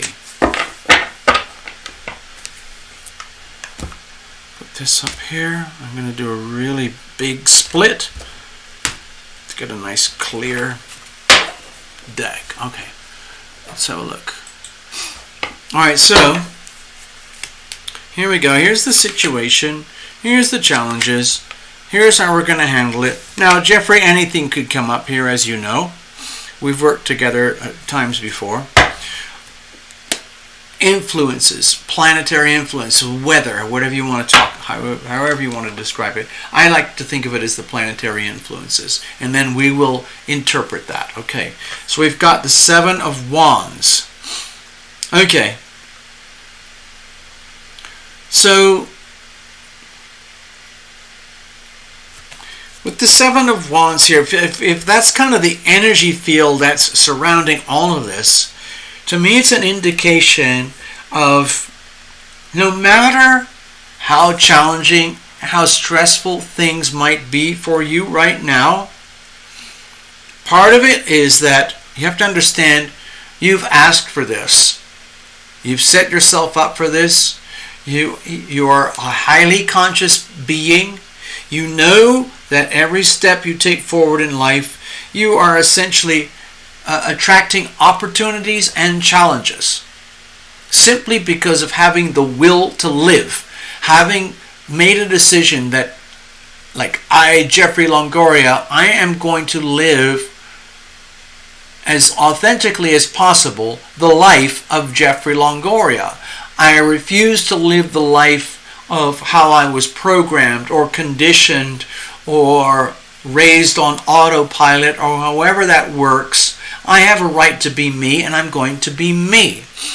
And in order to do that, it means I have to make tough decisions every single day that pretty much by definition attract challenges.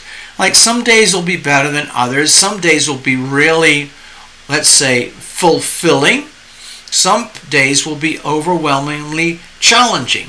But either way, when I see the Seven of Wands here, it feels to me like it's important to know that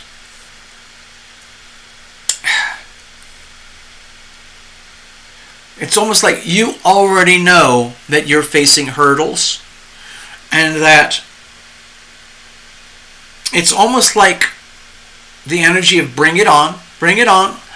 In order for me, Jeffrey, to evolve and grow, I have to attract to me in my life experiences what I need in order to grow and evolve. And in your world, Jeffrey, it seems to be very much about property and business and finances in a very well, because you're a Capricorn, as far as I recall, January 13th, that would be a Capricorn. Yeah. It would be like attracting businesses in a very, very, attracting challenges that take you to your limit in the field of business. Now, there's no pentacles here, but because of the chat that's been going on the screen, I'm just going to add a layer. I'm just adding a layer. I'm just taking kind of for granted, taking advantage in all of this. Also, another thing, Jeffrey, is that, as you know, Pluto is in Capricorn right now. And so, with a Capricorn sun, depending on how many degrees you are, like January 13th, that's pretty late Capricorn. So it's like Pluto would be sitting fairly close to your sun. So to me, this is a very strong energy, but the Pluto-Sun energy, when you have a sort of a conjunction like that, especially when it's Capricorn energy, we're dealing with worldly matters, especially when it comes to business. The order of business, the business of business, like the business of doing business, and how business is done properly here on planet Earth. And from what I can tell, business or business people, it's almost like they deliberately, in order to be successful and happy, it's like, when you see, I don't know if you've seen these, Jeffrey, where you go to these success business coaching seminars and stuff, and they're teaching you how to be your most amazing self. But when you kind of go deep into the core, like for example, Love Triber just got a book called Think and Grow Rich by Napoleon Hill. It is a classic in the world of self-actualization. Think and Grow Rich. The title says it all. And when you take that into the world of business, how do you take universal laws, universal truth, esoteric concepts, and turn that into business? A lot of business people feel like it's like, oh, I gotta hustle, or it's like doing something I don't really want to do just to get a paycheck.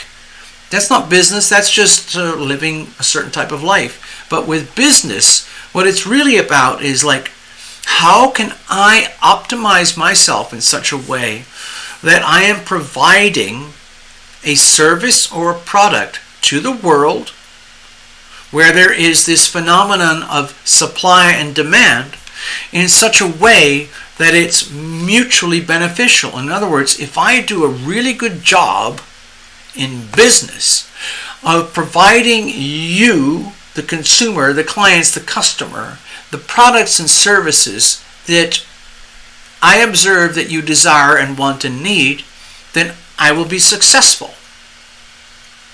It doesn't happen just by waking up and going like, oh wow, oh let's do this, let's do that. No, it's a very focused, physical, three-dimensional energy.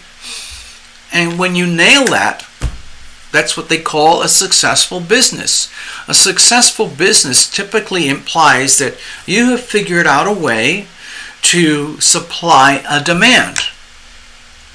And the demand is there. You've spotted the demand has spotted the supply, and you meet in the middle, and you do it in a way that's mutually beneficial. There you go. And it's challenging to do that. That's why not everybody wants to be a business person or a boss or an employer, because it means having to deal with what I just described.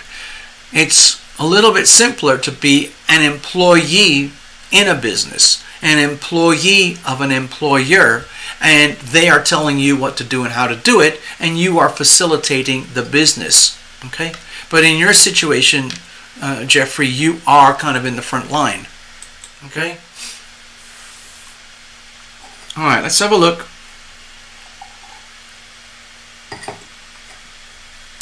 So I think with the Seven of Wands here, there's nothing bad about it. It's just an indication that it's always a reminder that you've asked for this, you're asking for it, and you will grow and expand accordingly. And as you evolve and grow in business, in life, you will attract more and more challenges, but you will rise to the occasion and you will prevail. What's the situation itself? Okay, the Emperor. To me, this looks, I like the energy of consideration. It's like you are being exposed to the energy field of the Emperor. Let's see if the camera will focus on that. It's a beautiful, absolutely beautiful card. Can you see that? Okay. It's the energy field of supremacy, especially male supremacy. And when it's done right, it's fantastic. In other words, just imagine in the old medieval times, and you've been living through turmoil and chaos in the villages and the nations and the countries over, somewhere in Europe or Africa or something. Hello, Karen, I see you.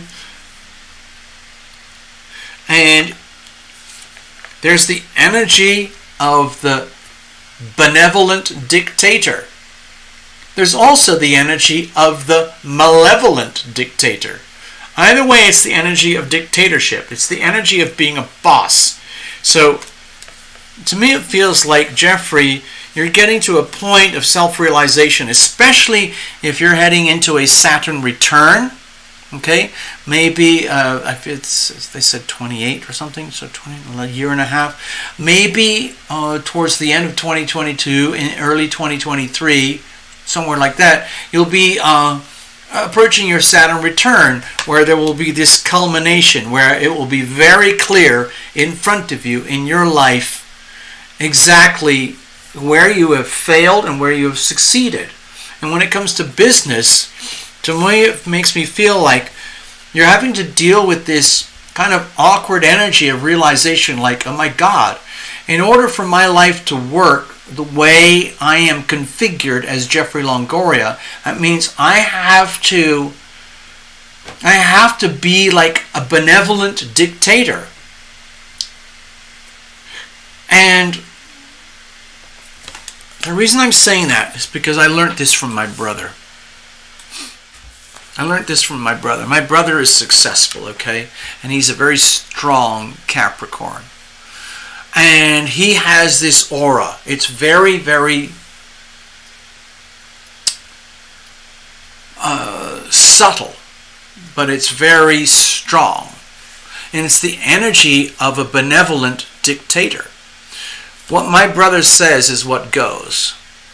He's used to managing a lot of money and some very talented people, contract by contract by contract. And he is hired by very high profile people who pay huge amounts of money for him to do what he does.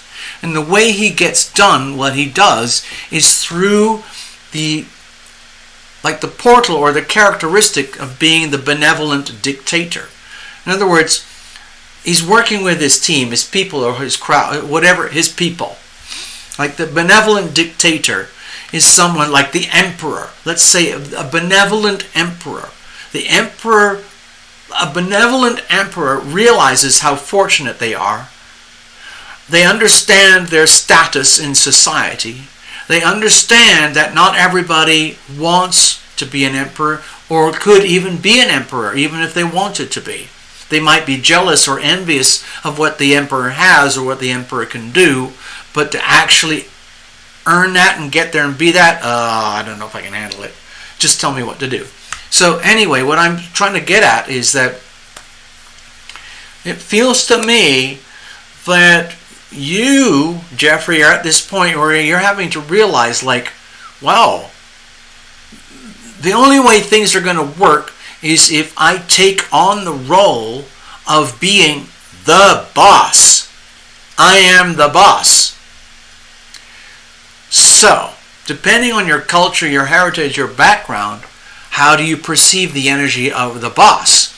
A lot of people perceive the energy of the boss like the leader, the corporate. It's like they're the horrible people. Bosses, by definition, are horrible people. They just strip you of all your wealth, your time, your energy, and they suck it up for themselves. That is a malevolent dictator. But a benevolent emperor is the energy of someone who realizes someone's got to do it. And who better than you, Jeffrey? So, like, the situation is to understand going forward, being, like, radiating the energy of a benevolent emperor means every day waking up and realizing, like, I am the boss. Not only am I the boss of me, I am the boss of everything in my sphere of influence. Everything. People are going to look up to me. People are going to expect things from me. And if I ask things of people, then, and they deliver things to people, and they deliver things to me, the benevolent emperor, then they will be rewarded accordingly, just as if a benevolent emperor would do. However, if there's something out of alignment, then the benevolent emperor would reserve their right as the benevolent emperor to say, I'm sorry, this isn't working. Thank you. Either goodbye or try again. 3 strikes and you're out. It's nothing personal. And there's a part of me, like as your reader, Jeffrey, there's a part of me which feels as though there's this part of you which is very, very, very shy about having to become what other people would feel or sense as the boss, the emperor, especially the benevolent emperor. And it's like, I don't really want to do this. On the other hand, it feels to me from this reading that that's your reality. And you're gently growing into it. And it's happening because, number one, you deserve it. And number, you're learning as you go along. The 7 of Wands has a powerful energy of learning as you go. Each time you evolve to the next step in your own life, you attract another problem. Just as another problem is solved, another problem arrives. So it's a constant process. But guess what? That's kind of what happens in business anyway. And so you end up in the position of, well, it's almost like being the reluctant hero. being the reluctant, benevolent emperor, the reluctant boss. In other words, someone's got to do it.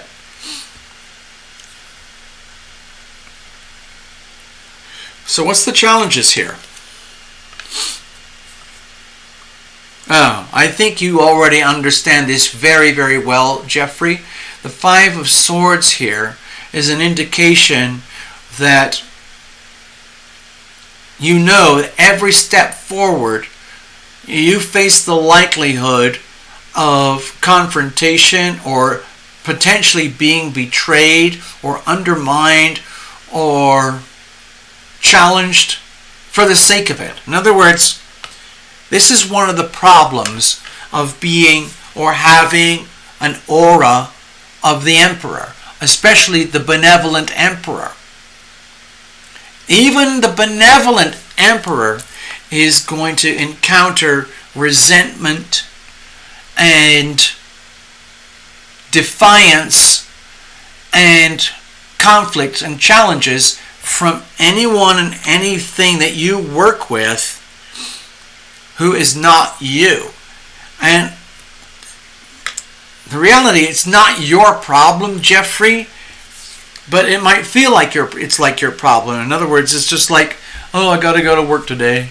I got to take care of my business. I'm doing my business here, doing my business there. Maybe I'm doing things in Ohio. I've set up a business in Ohio and everything's, I got my team and everything. And there's this deep fear knowing every day when you wake up knowing like, well, not only am I the boss, I have to be the boss. And I have to do it in a way that's really good and benevolent. And sometimes, in fact, pretty much all day, every day, there is some kind of glitch or challenge that you're going to have to face. And sometimes it gets to the point where it is very intractable. In other words, perhaps because of previous experiences in life, you end up at a point where, let's say you pick your team, or you attract your team, and all the components are just right for a successful business, and you are in your element. You are being the benevolent emperor. You're facing your challenges every day.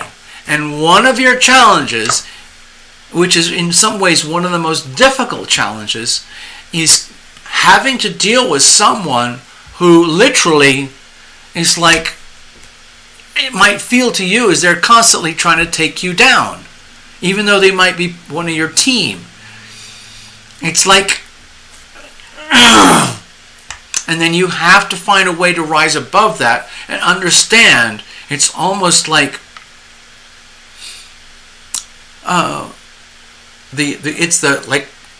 like the Five of Swords. Even though it might be very uncomfortable, irritating energy, you would imagine like, oh, now that I'm the boss, I'm going to be successful to do that. And then everything is happy and moves smoothly. And you can like, no, I can be rich, I can retire young and everything. But that's not the storyline here. The storyline here looks like inevitably you're going to be the boss of this thing.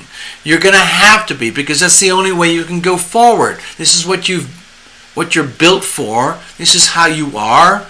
And you're going to learn every single day. Every single day, you're going to attract another problem that you're going to solve. And that's one of the things about being a boss. But there's another level of problem which is sometimes much harder to solve, and that's like the interpersonal confrontations between people who are probably the ones that are closest to you that can sometimes present the biggest challenges. Like, you know you need them, they know they need you, and so the whole process of being the benevolent emperor is challenged. Like, okay, how am I going to put a smiley face on a very difficult situation diplomatically, politically?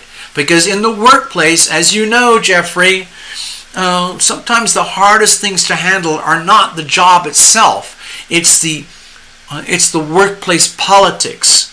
It's the co-worker environment. Okay, it's the it's the workplace culture. You know, you have to set the standard, but if there's some friction, I'm sure you've seen these in stories all over the internet about companies that grow and grow and grow and grow, and there's this terrible conflict inside the company between certain, talking heads, and they go at it, and then somebody busts over here, and they start a competing company. Ugh. So I think with this reading, it's an indication, it's just like what it's about is understanding that in order to grow and evolve, be who you really are, you're going to be constantly facing things that you'd really rather not have to deal with. But it comes with the job. It comes with the territory. It comes with this lifestyle package deal that you are living. Okay? And so it's better to understand it in advance. It doesn't mean you wake up every morning and look out for who's going to screw me over today. How am I going to deal with that? It's being very, very aware that when you are in a position of authority, it would be very natural for you to be contested every now and again. Okay? Instead of being where everybody just simply blindly follows the orders of Geoffrey Longoria, the benevolent emperor, do what I say and everything will be great. It's not going to work like that. You have to understand that. Okay, here's another business thing that I learned a long time ago. One of the best, important, effective ways to succeed is to surround yourself with talent.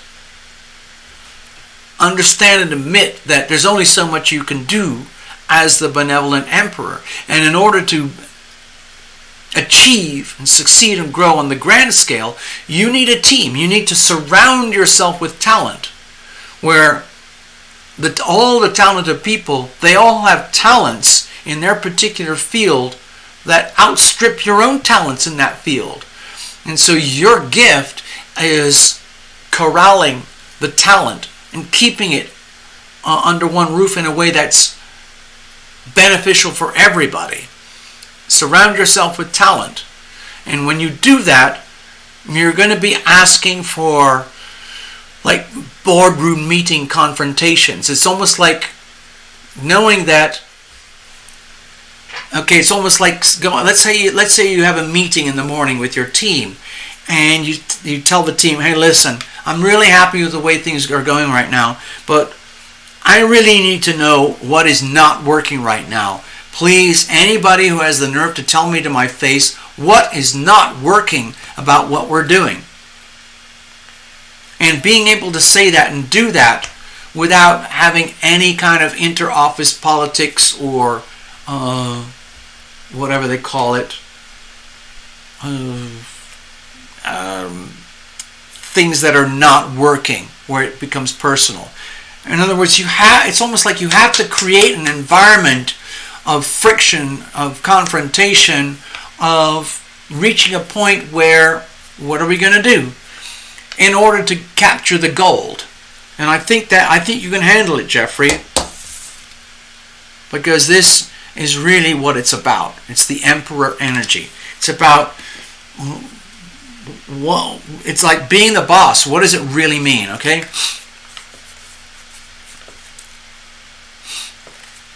Okay, so the way to move forward, how are we going to deal with this? To me, it feels like very, very much about living in the now. The chariot energy here, look at this reading here. We got the emperor, we got the chariot, and these highly confrontational energies of the Seven of Wands, the Five of Swords. So the way to go forward is it's almost like having to somehow or other convince yourself every morning when you wake up, you realize someone's got to do it. Someone has to lead. Someone has to be the boss. Someone has to be in charge. And every day I am going to take the reins and go where I have to go and do what has to be done in order to get done what has to be done. But that means constantly living on the very front edge of the now, You know, sometimes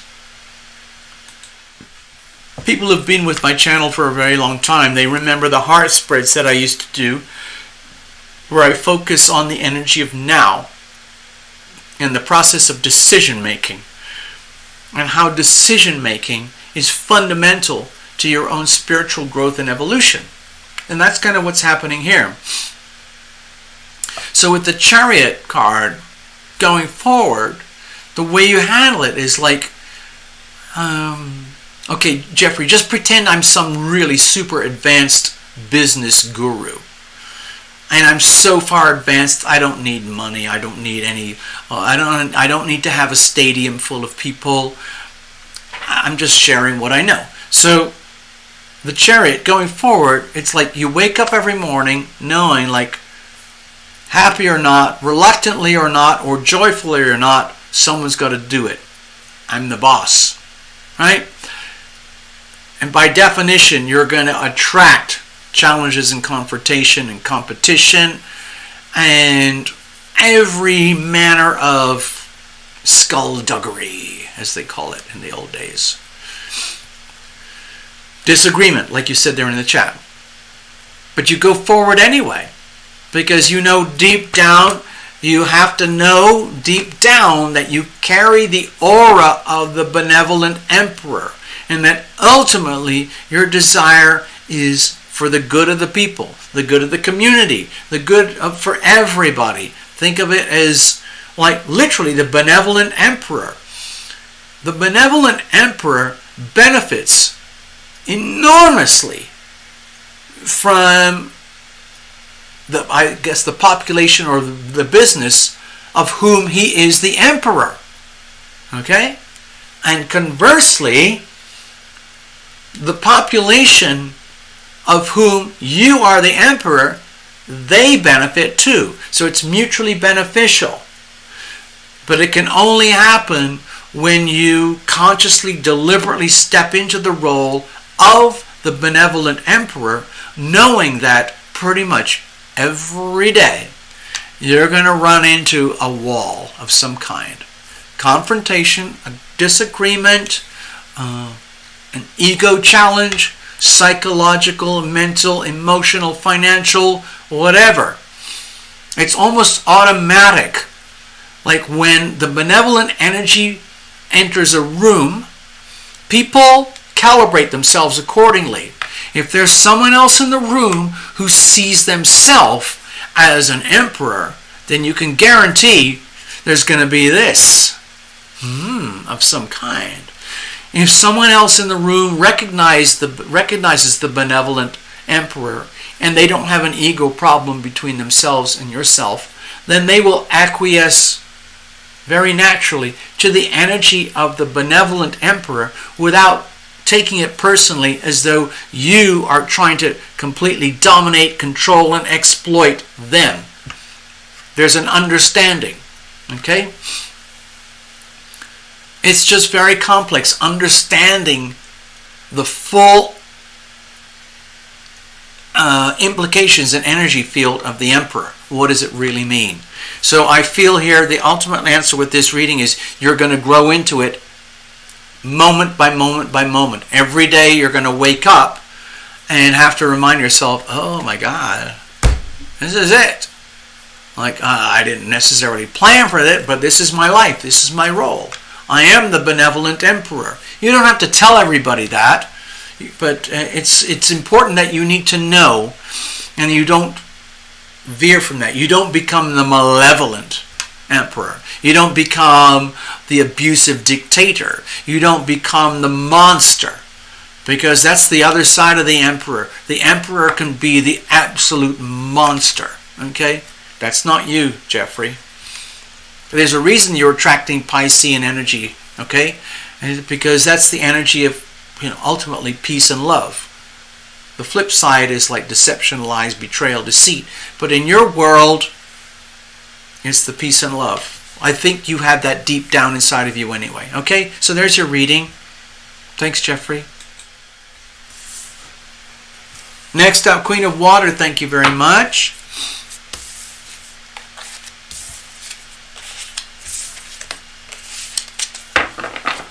Gonna shuffle it up. Okay.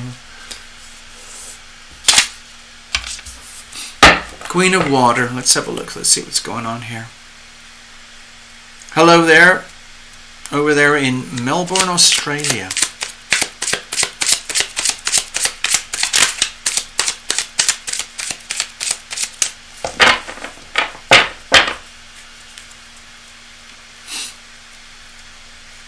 Thank you, Jeffrey. I'm absolutely certain, Jeffrey, that you can handle this, and you're just simply on a path of growth, and this is what it's like.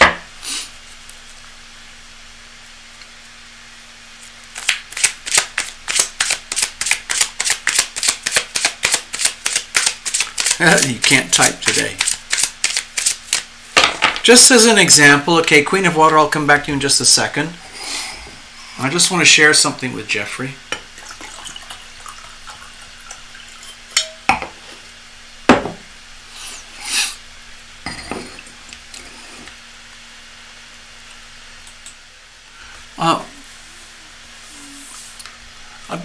Jeffrey, going back to the energy of the benevolent emperor. Many years ago, I used to be a wine dealer. Oh, by the way, cheers. At that time, I was living in England. I didn't know it, but I was an alcoholic. I would never have known it until the stuff that happened to me. But anyway, I was working very closely with a fellow who I now see as the benevolent emperor. He was a couple of years older than me.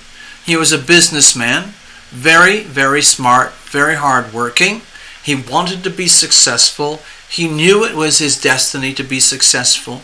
He knew that in order to be successful, he had to provide service and product above and beyond the competition. So that is exactly what he did, and it worked perfectly. In the early days, it was just myself and Philip. His name was Philip. And he was a one-man wine dealer. And then he needed help. He hired me through mutual friends. And we ended up as a very, very good team. We worked extremely well together. I had no problems with him being the boss and telling me exactly what to do, how to do it, when to do it, where and when, whatever. And I did it. And he looked after me. He paid me regularly. And the business grew and grew and grew. From basically working out of a garage and then into a larger kind of warehouse and then into a commercial retail space in the middle of a town. And it worked. It was just the two of us. And eventually I couldn't take it anymore. I was working really hard and my personal life was falling apart. He had a personal life and it was kind of sort of working, but I couldn't cope because I was also doing other things like working in music and so on. But anyway, this fellow, Philip, he had all those qualities. And many years later, I discovered that he continued in the business of being a wine merchant. And he expanded and grew. The day that I left the company, I had already been working with my replacement for about a month. So the new person was doing exactly what I was doing, and it was working really well. And then I left, and that was the end of it. And years went by, and the business grew and grew and grew. More and more clients, more and more customers, more employees, bigger premises.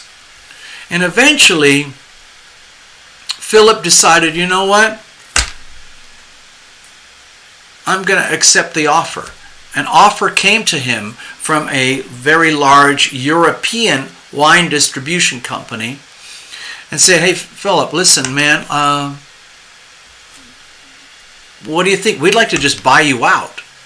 We would like to take all your clients, all your goodwill, everything that you've built, and we'll take over. We'll give you a lot of money, and you can just have a good life. And he said yes. They paid him millions and millions and millions of dollars. Well, pounds. And he retired. He had silver hair. He spoke with a posh British accent. And he got married, and he had a beautiful Labrador dog. I don't know if he had children or not, but he lived the life of a successful businessman, the successful, benevolent emperor. And I'm proud to say that I knew him when we were just starting out. And it was just a lot of grind and a lot of work. We never had any confrontation. We were very well synced up as a team. Anyway, it does happen. It really does happen. Okay?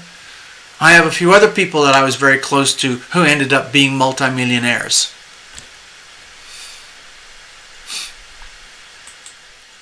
All right. So, Queen of Water. You had a subject of career as well.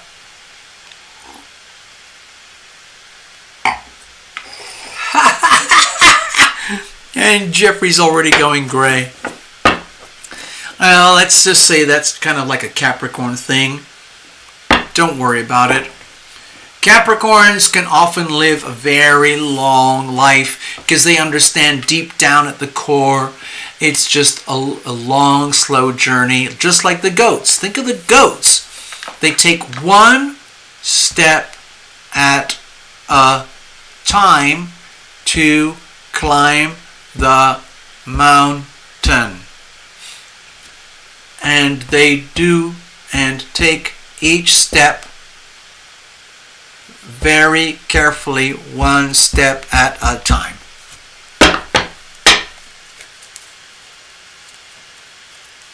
There you go. All right, Queen of Water, let's have a look. What's going on? Yes, Jeffrey, it's a good story. It's a true story. I'm not kidding, Jeffrey.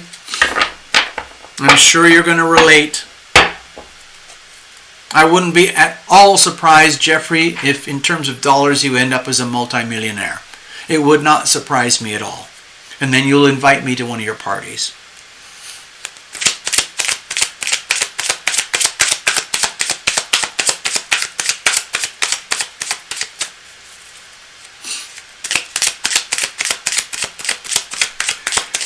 Okay, dear Queen of Water.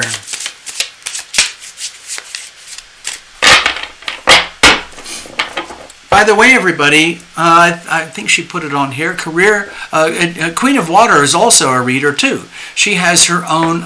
If you want to type it in, Queen of Water, help yourself. Put it in the chat. It'll probably come up with a delete or a button or something, and then I can undelete it, whatever. But yeah, tell everybody who you are, where they can reach you.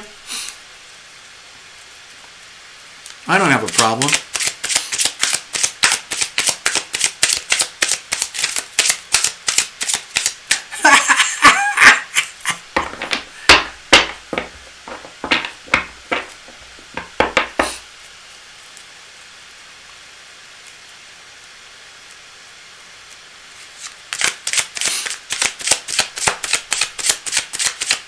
Okay, Queen of Water, I'm here. I've got you. Don't worry. Okay, everybody, pay attention. Queen of Water has her own thing going on. It's called Earth Angel Tarot and Therapies. That's her channel. Earth Angel Tarot and Therapies. Precious, what's going on? Hello. Okay, give me a second. Hold on, Queen of Water. I'm going to check my... I guess it's something to do with... give me a second. Stay there. Stay there. Don't go away. Be-doop, be-doop, be-doop. Be-doop, be-doop, be-doop. Beep, beep. Got it. I got it, Precious. Thank you. All right, that's probably going to be it tonight. I can't imagine I'm going to do any more. Because I'm just kind of like everybody else right now. I'm feeling very mellow. And I'm noticing the Pluto retrograde. I'm not going to fight it. All right, so let me make a note right now while I'm aware. Thank you, Queen of Water. Precious moments.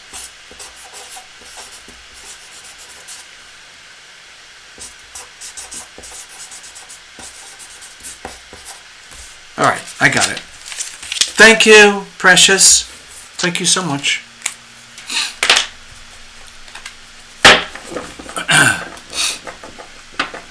I'm going to shuffle again. I wonder what happened to Julia.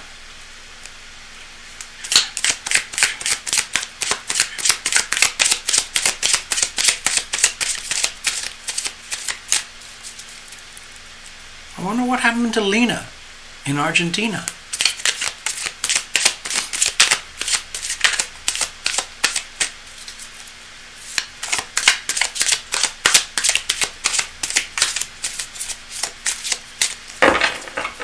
Well, let's have a look. What's my future working life? Okay. Let's see what shows up here. Let's see what kind of reading we get. Alright, here's the situation. Here's the challenges. Here's how we're going to handle it. Let's have a look at the weather. Justice. Okay. My first sensation here is perfection. And maybe it's not about having perfection, it's about building perfection. You know, perfection is, let's say, what's the word? Is relative. Okay? So with the justice energy here, my feeling is that, dear Queen of Water, you don't have to worry because you're already in the zone. You're already doing everything exactly the way it should be. And why is that so? It's because it can't be any other way. You are putting exactly the right amount of time, energy, soul power, love power, critical power, critical consciousness, like thinking power, energy. It's like you're already on path, whether you like it or know it or not. And whatever is not working is part of the journey. You're supposed to understand and learn from whatever is not working. So if things are not working out for you right now in the elements of career, it would show up in terms of questions like uncertainty, discomfort, puzzles, anomalies, things that don't make sense. Like you could be going to sleep thinking at night, like, how come blah, blah, blah didn't happen? Or why am I not like this, or this, and this? How come my life hasn't turned out like that? Why don't I have this perfect career where everything, I just show up and everything's wonderful and it just works perfectly? So instead, the justice energy is like, it's almost like it's saying in this very subtle way, but very powerful way, Queen of Water, you're already on path. Okay?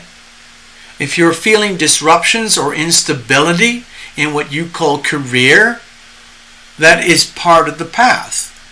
And it's important that you experience that in order to, it's part of the refinement process to go to the next level. In other words, you can't just literally like, it's almost like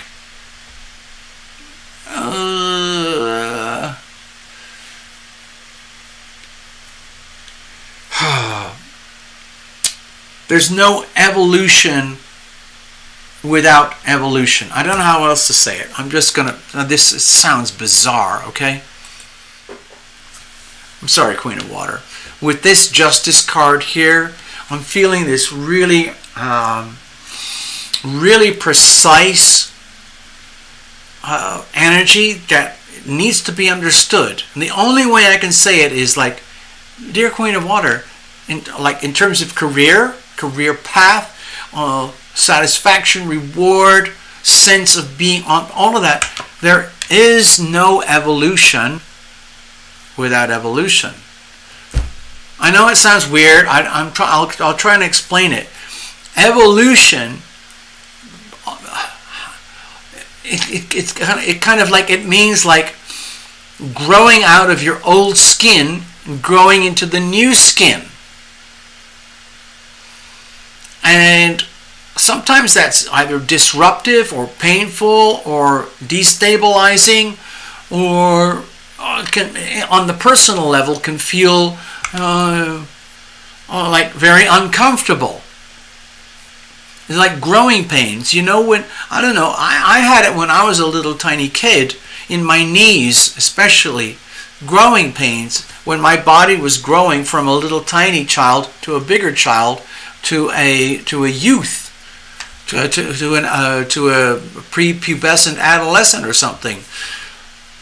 Growing pains. You're evolving. You are growing. And so it's like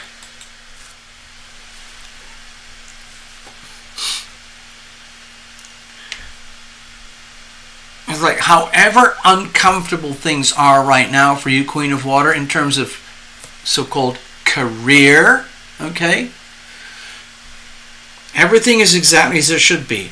All the problems that you are dealing with, all the frustrations, all the suffering, all the sensation of lack of reward or lack of direction or lack of fulfillment or lack of definition, that's all part of it. And at the same time, everything that's working for you in terms of alignment and synchronicity and what's the other word? Something like just things working naturally, that's part of it too. The thing is, it's happening simultaneously. And that's very uncomfortable, because a lot of people would love to feel like, well, if I'm going to go through all the pain and suffering of evolution, where I'm going to be forced into evolutionary leaps, which are almost by definition very uncomfortable, like I'm going to go from here up the elevator and out here on the other side, especially with the eclipses coming up. Like, why can't it just be easy? Why can't I just kind of cruise from here to there and it just happens naturally and comfortably? Well, I don't have an answer for that, but all I know is that if evolution happens under pressure, in other words, if you don't evolve, you die. I mean, it sounds like scary and extreme, but that's how it is. You evolve, you grow, you adapt, or you die. That's what's happening here. And so it's happening in a way that's absolutely perfect. All the things that are working for you are perfect. And you can use that as a barometer, as a guideline for going forward. And everything that's not working for you is a very strong message that, like it or not, you are going to evolve some way, somehow. What's the situation itself? Seven of Wands. Okay, maybe it feels like a battle. Maybe it feels like the process of, what do they call it? What's that process they call? Oh yeah, I know what it is. Stay there, Queen of Water. Annealing steel. It's like the old energy of the swordsmith, the old energy of the blacksmith, okay? I know this is the Seven of Wands, but the wands represent very powerful energy that need to be tamed, okay? And I'm not looking, I'm using the analogy of swords and annealing steel, even though this is not a sword card, but that's the way I'm feeling it. So, dear Queen of Water, it feels to me that the situation is that you're going through a process of annealing. So, imagine in these like mythological movies or old stories of ancient times when the swordsmith was the person who had to make a really good sword for the warriors and for the leaders, and for people who just go charging around on horses with their chain mail and slashing and killing. You have to have a sword, and the sword in the very early days, once they discovered metal, steel, bronze, iron, and so on, it became an art form. And so, to create a blade, the blade of the sword, they found that the most effective material was iron.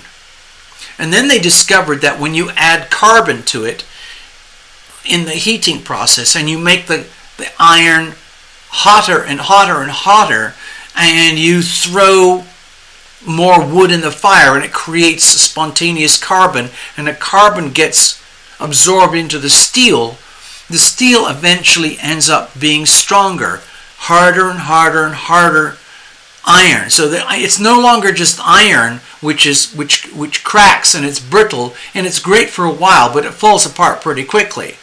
Once they discovered the difference between iron and steel, that changed everything in warfare. Okay? So I'm looking at the Seven of Wands in terms of warfare. Going forward in terms of your career, you're going through the annealing process right now. And in the annealing process, the swordsmith, please hang with me, okay, Queen of Water? Pretend you are the sword. Imagine that you are the sword and you are going through the process of being formed into the final instrument.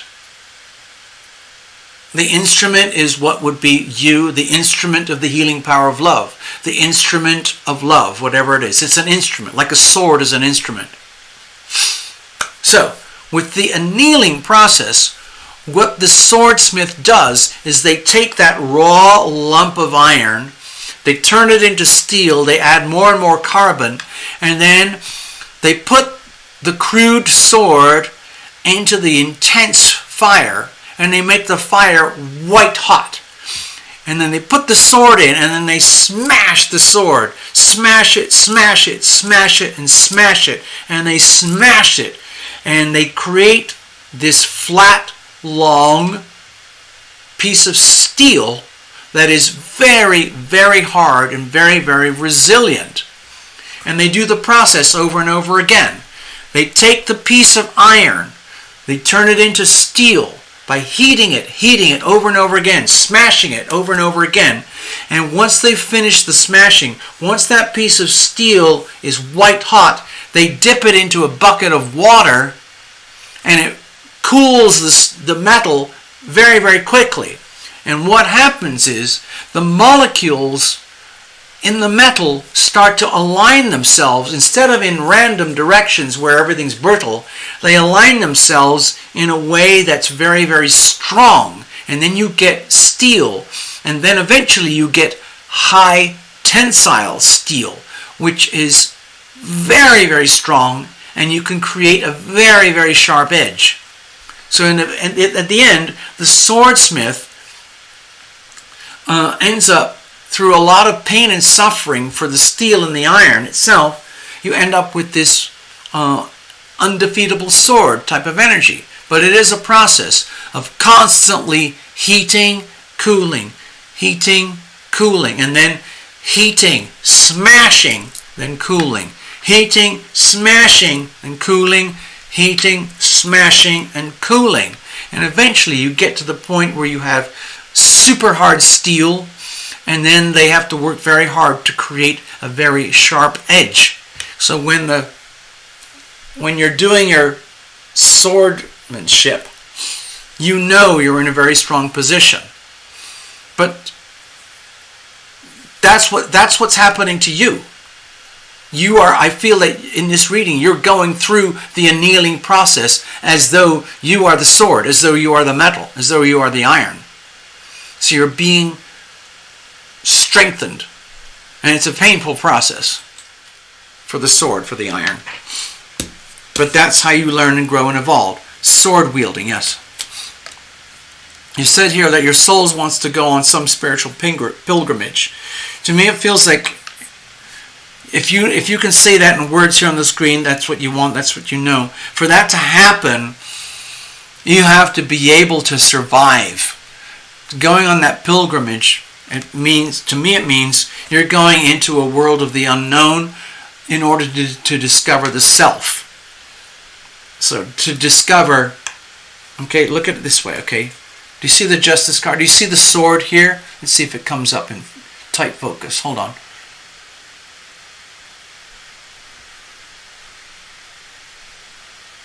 No, it's not happening. Damn it. Why not? Come on, camera.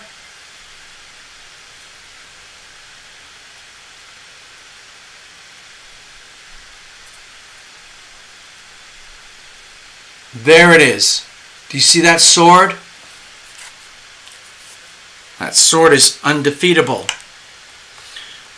If you want to go on a pilgrimage, you have to know that you're going to face challenges as you learn to discover more about yourself. So you have to be annealed. You're going to have to go through the annealing process. It's almost like be grateful. Every challenge that comes your way is part of the annealing process. What's the problem here?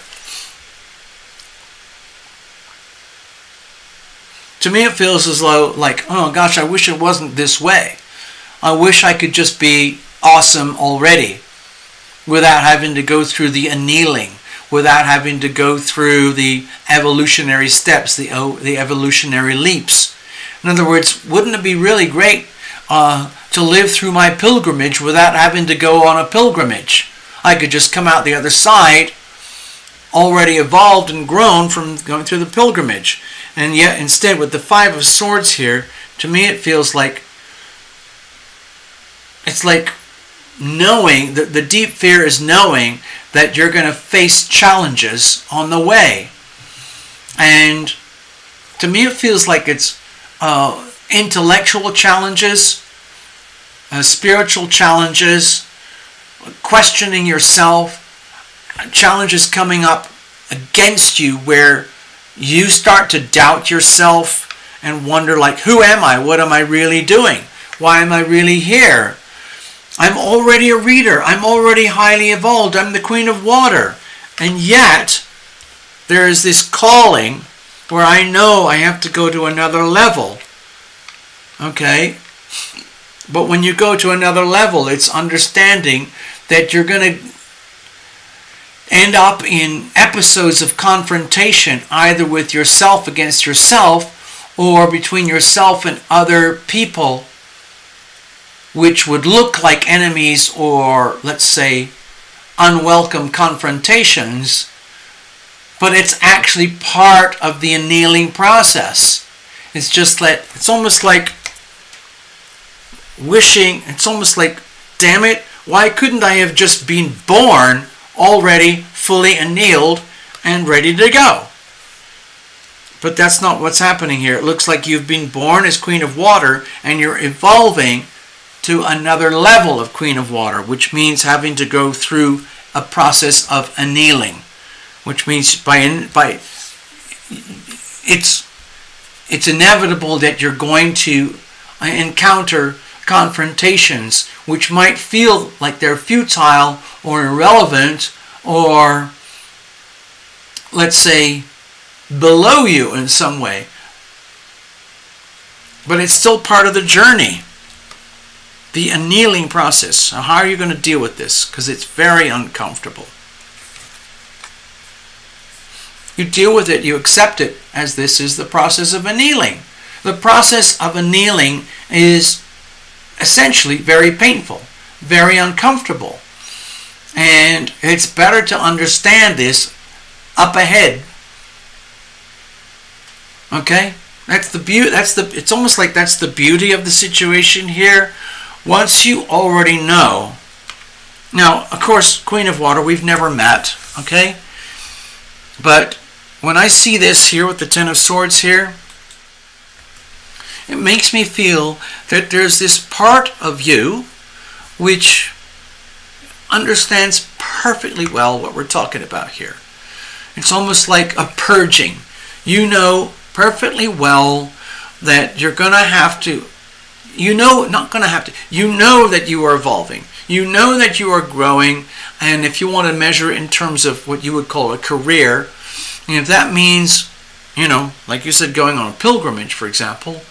But what's really happening is you're going through evolutionary leaps, which is, the only way I can describe it is like the annealing process of iron turning into steel, and then steel turning into hardened steel, weapons grade steel. Not that you have to be a weapon, but like, for example, really good culinary knives, like kitchen knives. The really good quality kitchen knives are made of very high tensile steel, and they take a really good sharpening, and they become they're like surgically sharp.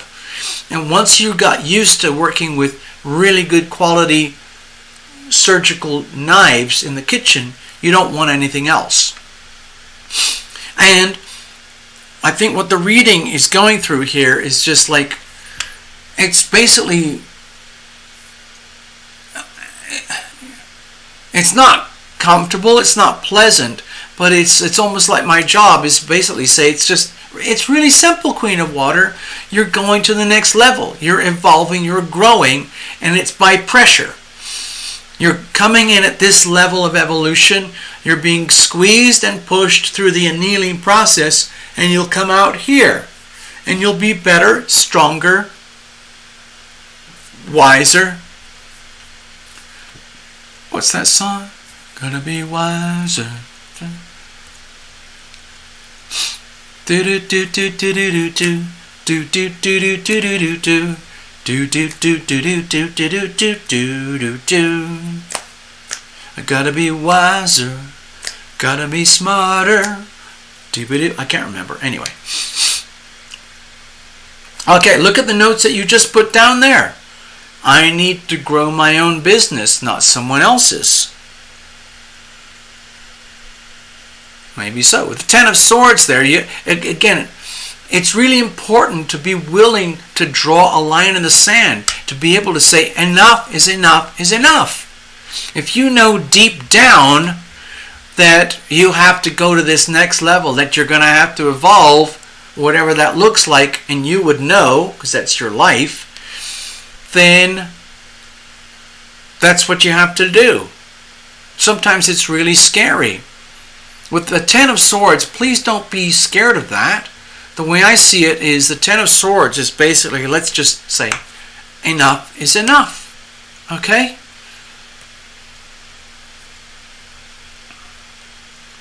The way to go to the next level is just, it's like, bring it on. Let's get this over with. Like the annealing process. At some point, the annealing process is over, and you have turned from a piece of raw iron into steel, into hardened steel, into a fully sharpened sword that is ready and capable for anything. Look at the sword as a very, very powerful tool. Not as an instrument, not as a weapon, just as a very, very powerful tool. For example, going forward in career and life, what might be very valuable is having a very, very clear, incisive, pure, precise mind that gets to the source of the problems very quickly with your business, your clients, your audience, your customers, whatever it is. And that's very valuable. Clarity. But it's not going to happen without going through the annealing process. And I think that's where you are right now. You're going through the annealing. I hope that helps.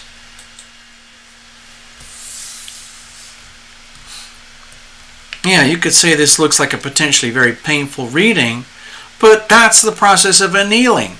If you just imagine yourself as the piece of iron, turning into steel, turning into hardened steel, turning into sword, for that piece of iron, if it had feelings, it would be very, very painful. But in the end, the outcome is something very beautiful. There are people who collect swords. There are swords that are used purely for ceremonial and decorative purposes, and they have gone through extreme annealing and sharpening and decorating. So there you go. Thank you, Queen of Water. I hope that helped you. It's good. You said, I feel emotionally I'm done. It's really good to admit that. Because if you're going to live life pretending like, oh, I can take it more, I can handle the stress more, you're just making things worse.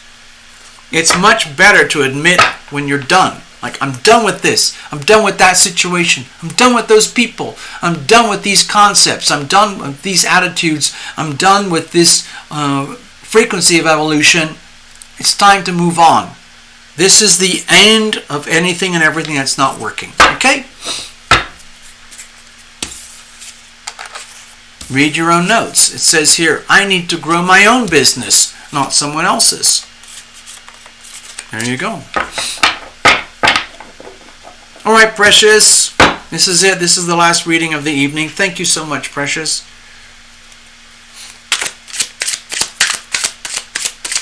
Okay, look at that, Queen of Water. You just put that up there.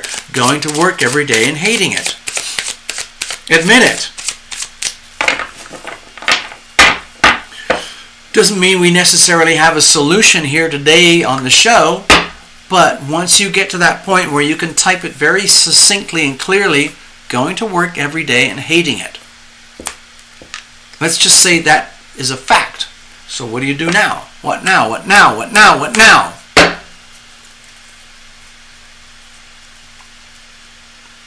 Have you ever heard of Esther and Jerry Hicks? They're really big on the energy of now. What's that guy, Eckhart Tolle? He's really big on the energy of now. And that's all that counts. What are you going to do now? Now that you understand where you were, where you're coming from, where you are now, once you understand that, then you can make decisions and go forward. When you try to avoid the now and you skirt around it, then you're basically crippling yourself from the chance of evolution.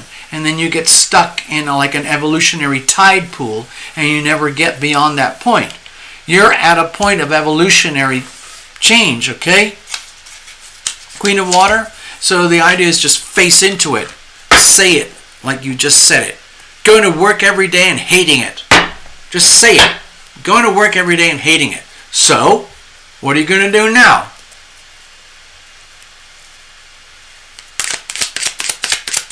Hello, Precious.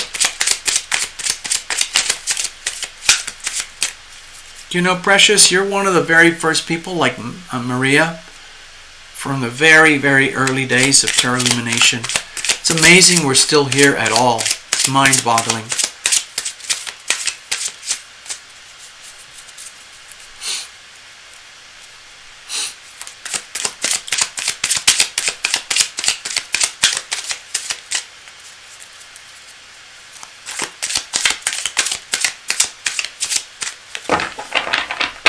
Let's have a look here. All right. So we're going to do your reading. I need a little sip of a beverage. Cheers, Precious.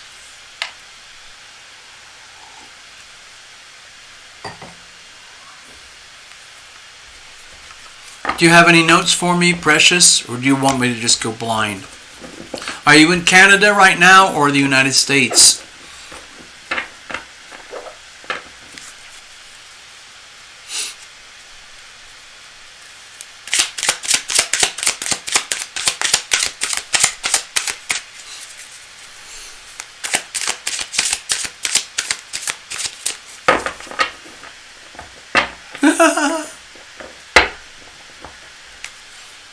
Thank you, Precious. Okay, I'm going to do a very extreme cut. I want a lot of clarity, purity.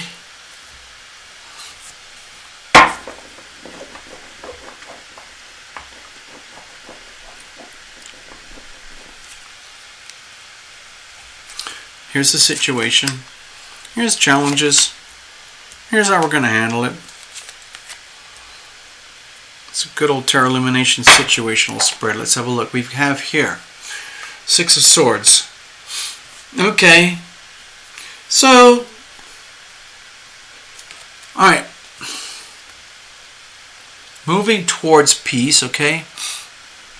You're in Canada right now, leaving in July. Okay, well look, this is extremely appropriate here. See the energy of journey, the energy of moving on. I don't know if this is just another trip or there's a permanent fix or whatever, but one of the things about the Six of Swords is literally stripping everything down to the essentials. You move on. The idea is like the energy is moving towards peace, serenity, new lands, new worlds, new concepts, new ways of life. Saying goodbye to the turmoil, the chaos, and only bringing with you the absolute essentials going forward. It's like a very nomadic type of energy. Like if you knew that you had to go on a journey and you're only allowed to carry one backpack and a few of your concepts and beliefs, and you're allowed to have the company of a couple of loved ones, that's it. Nothing more, nothing less. In other words, this is not the energy of a vacation where you go away, then you come back, and you still have everything where you were. We're literally talking about moving on, people. Evolutionary leaps. For example, Precious, going forward, this might be something to do with the eclipses.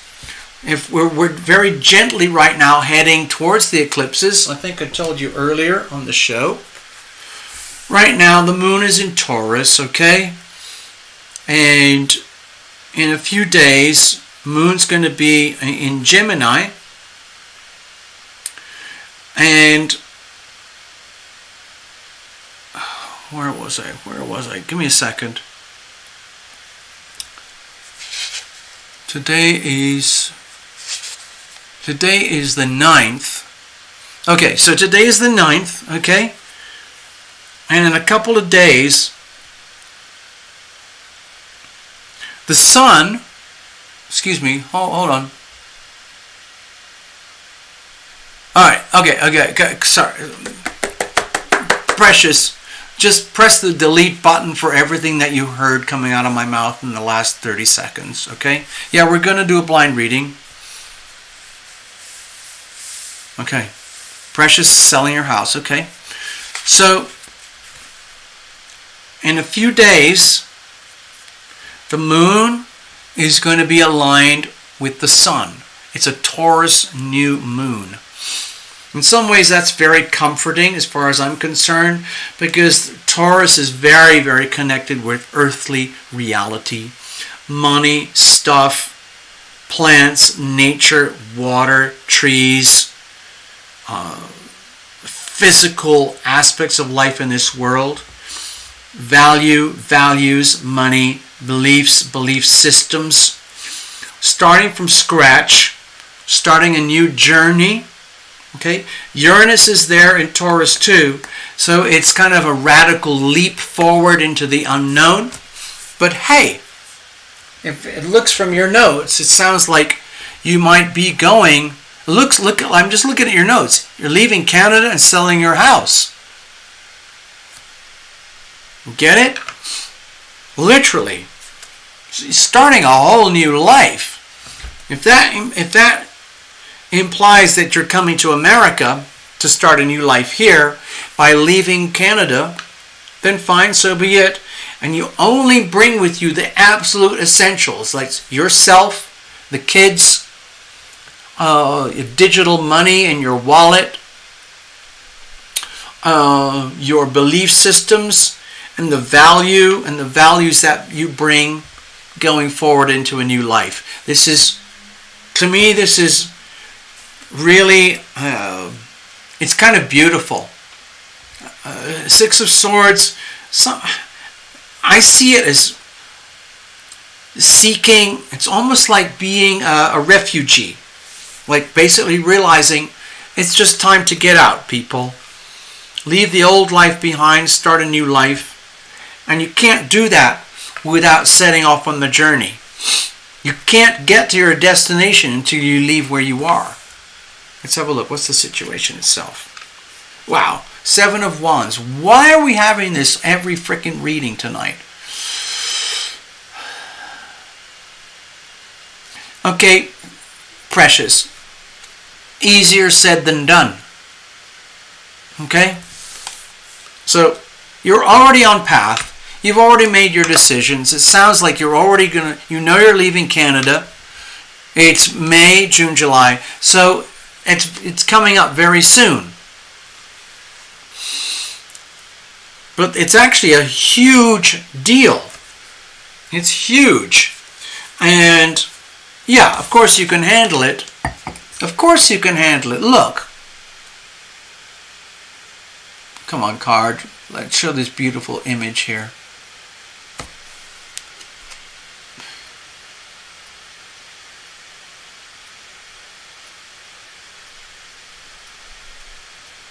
Look at that 7 of Wands. Okay, you already know, precious, that you set yourself up for this. You already know it's a monumental thing that you're doing. You know you're going to meet all sorts of challenges on the way. Tiny little annoying things, hugely challenging, frightening things, and everything else in between. But you can handle it. You can handle all of it. You're already set up. You're already ready to go. You already know you're going to be facing challenges.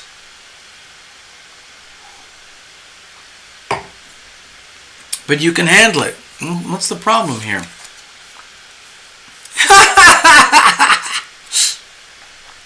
Okay, with the Ace of Pentacles, in this position, in this reading, it feels like it's absolutely terrifying. The whole idea, this is a card of sacred opportunity. It's like there's this huge gamble going on here. Like, oh my God, is this really happening? Can I actually handle this? Is it actually going to work? Is this going to be fortuitous for me? Precious moments, my family, my life, my world, everything. Is this going to work or not? The aces are all about, choice. Like, the opportunity's there. It's absolutely right there. Can you really handle it? Is it really, truly attainable? Oh my God, oh my God, oh my God. What happens if I screw up? Oh my God, oh my God. What happens if life leaving Canada gets screwed up? What happens if something goes wrong with selling my house? Oh no, oh no, oh no. What about the finances? Everything could go so bad, so wrong, so fast with money and sacred opportunity. I don't know if I can handle this. Oh no, oh no, oh no. But that's just fear, remember, okay, precious? False evidence appearing real.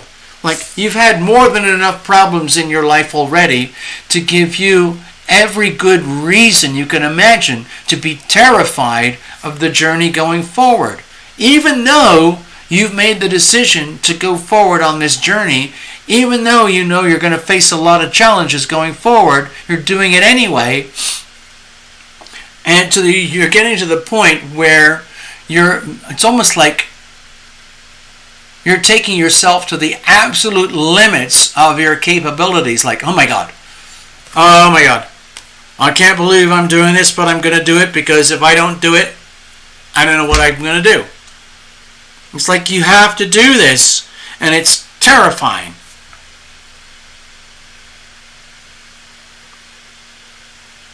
Is it real? Big, huge question marks.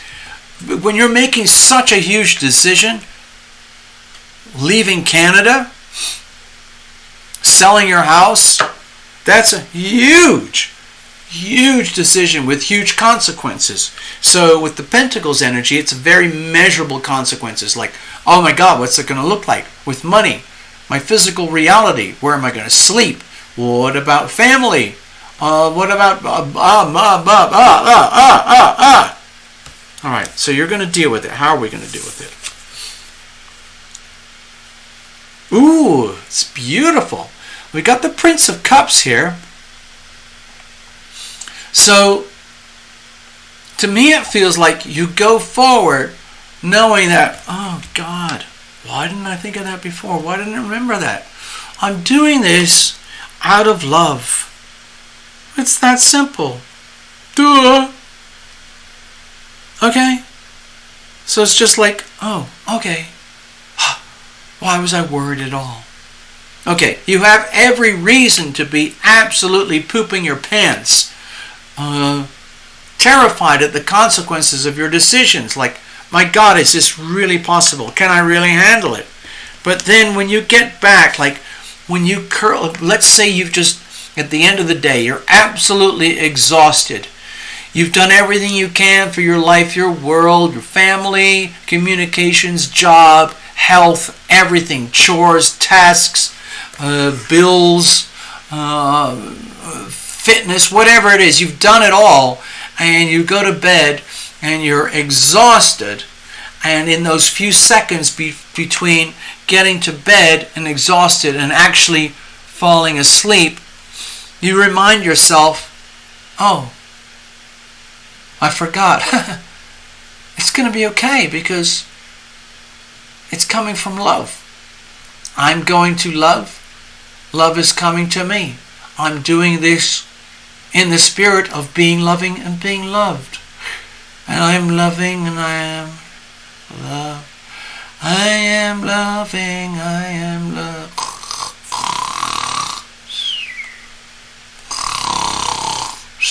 Everything's going to be fine. It's going to be fine. This is like the Knight of Cups in traditional tarot deck, the old-fashioned Rider-Waite. You just remind yourself, oh, it's okay. It's okay. Like when you're living through 95% of your waking day, you might feel all of this, oh my God, or like, oh, is it ever going to happen? Or like, this journey is such a huge shift and change, I don't know, but it's going to happen anyway. But then, at the end of the day, it's really simple. Oh, it's really simple. Like, oh, it's okay. I'm precious moments. That's who I am. And I got so many problems over here, and I got this and that, and it's gonna be okay. Everything's gonna be okay. Okay? So I'm gonna play a little song for you right now. It's called Through the Ether. And one of the lines in it is that everything's gonna be okay. Okay? So give me a second. Let me see if I can line it up right now. It's called Through the Ether.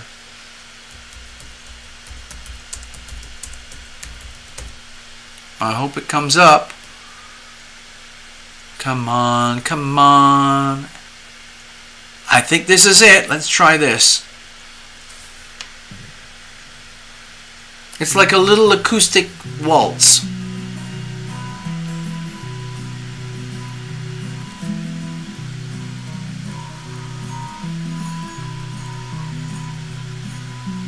Laying up and around in a mountain, in our seas and our forests, with all of our stones, exploring one another, pushing our boundaries like new lovers.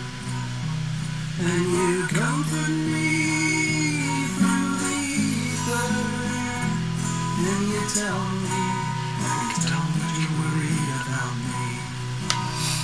And you assure me through the ether that we're okay, that everything's gonna be okay. If you're holding my hand all the way.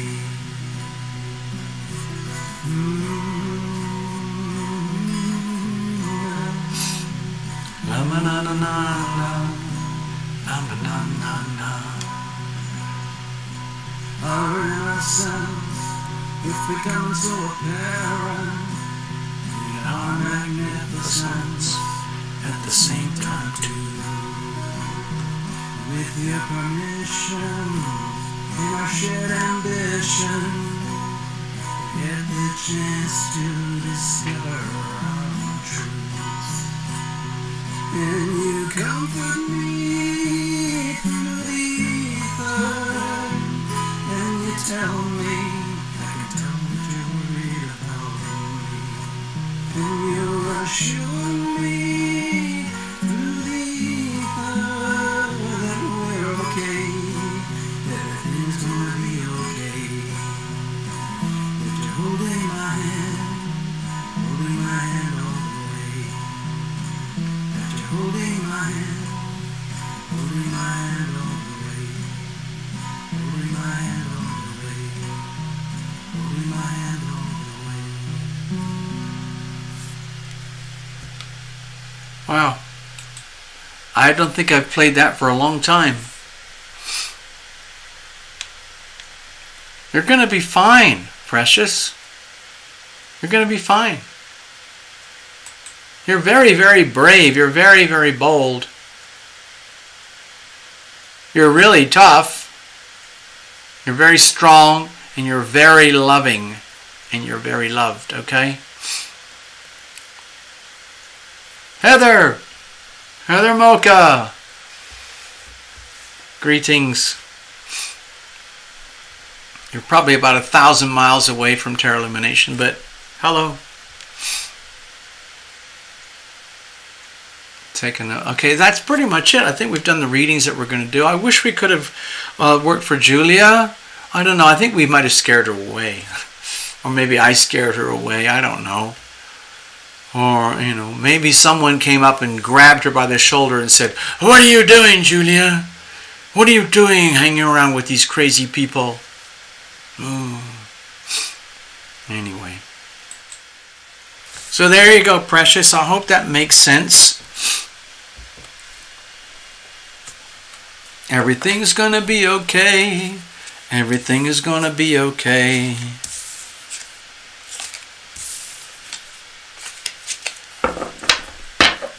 Just going to clear the deck here and wrap it up for the evening. Good night, Love Triber. Thank you, everybody. Thank you for your kindness and generosity. Please spread the word. If you know people who would benefit from a Terra Illumination private reading, let them know. Introduce them to the channel or set up a direct, connection. I love doing personal, private, one-on-one readings. We can do so much more in private than we can do on the channel live. So just remember that. It's been wonderful. I'm really glad we did this.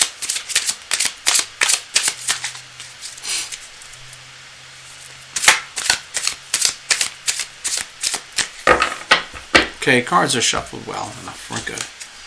That's so we read for Precious, Queen of Water, Jeffrey, and Nikki. So we did 4 readings. That's something. I was hoping to read for Julia, but maybe she'll come back. We'll see. Thank you, everybody. It's been wonderful. I'm going to play another Terra Illumination song called Wonder Ride. This is about literally the wonderful ride of life. I consider myself very, very fortunate. I know I sometimes moan and groan a lot about this and that and this and that, but in general, I'm a very lucky man.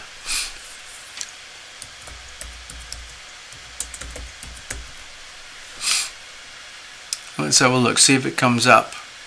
Yeah, I think, no. Why is it not showing up the way I want? I need the song itself. I'm going to have to type it again.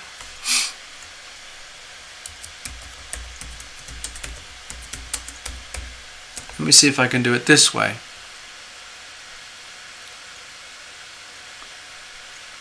That's not working either. Oh dear, what am I doing wrong?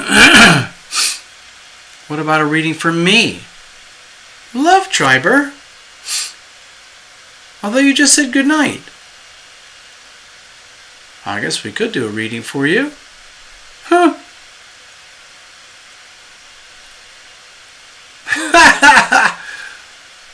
Okay, well that means I have to get a new post-it note. Okay. Jeffrey. Point of water. Precious moments. Alright. Done.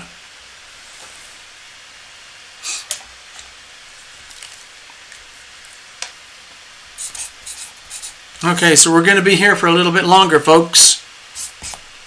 Love Triber wants a reading. Here we go.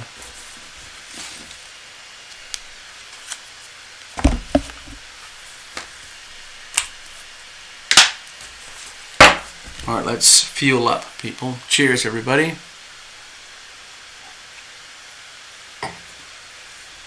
I'm going to have a little bit more.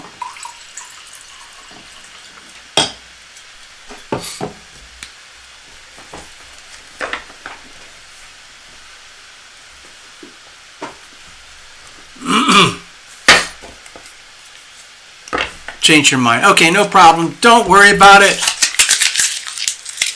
Don't you worry. Alright, that's it, folks. I'm going to just check out, see if I can get One to Ride on again, because I love that song, but for some reason it's struggling to come up here on the playback systems. Oh, man, now it's going berserk. Oh, here it is. I got it. This is about the celebration of life. You know, when I was a little kid, actually even as an adult, I used to love going to amusement grounds. And when I lived in this little place called Bath, England, hold on, let me see what I can do here. I lived in this place called Bath in England. It was a very, very posh town, a very small town, very posh, built in the 1700s, very beautiful town. And it was about 100 miles west of London. And I had a little apartment, and my mom and dad lived over there, and so on and so on. And one of the things that I really loved was going on to the summer fair. And the summer fair, especially the one that I liked, opened up in the formal gardens of a place called the Royal Crescent in the middle of Bath. It's very, very beautiful, beautiful, immaculate gardens. And they would open up to the public and have a fairground, old-fashioned fairground. And they would have the spinning Ferris wheels and so on with the cages and whatever. And I used to go there with my friend Sarah. And she was, you'd never know, because she was so kind of meek and sweet and kind. But when you take her to the fairground and you go onto the spinning wheels, she becomes a crazy woman. And I was the only person who would go with her, and she was the only person who would go with me on these rides. And the ride that we liked the best was a big wheel that went around like this, big, big wheel. And on that wheel were lots of little cages, okay? And each cage would spin on its own axis. And inside each cage, you could put 2 people. So what me and Sarah used to do, we would get on that ride, and we would wait till it starts going round and round and it reaches full speed, and then we would get in the cage and we would rock the cage back and forth, back and forth, back and forth until the whole cage spins up and around and over itself. And you're not supposed to do that. But it's a little bit scary. And sometimes the people managing the fairground would throw us out because we were, hazard to the community. Change your mind. What? Anyway, I'm going to play the song Wonder Ride, and I'll just check through the chat here about this other reading. Hold on. So, where did that go? Did I lose it already? Hold on. I think I lost it.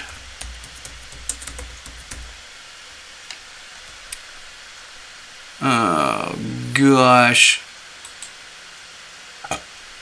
Here it is.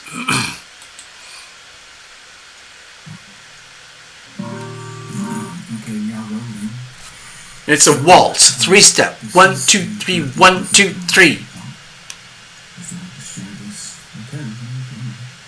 It's called Wonder Ride.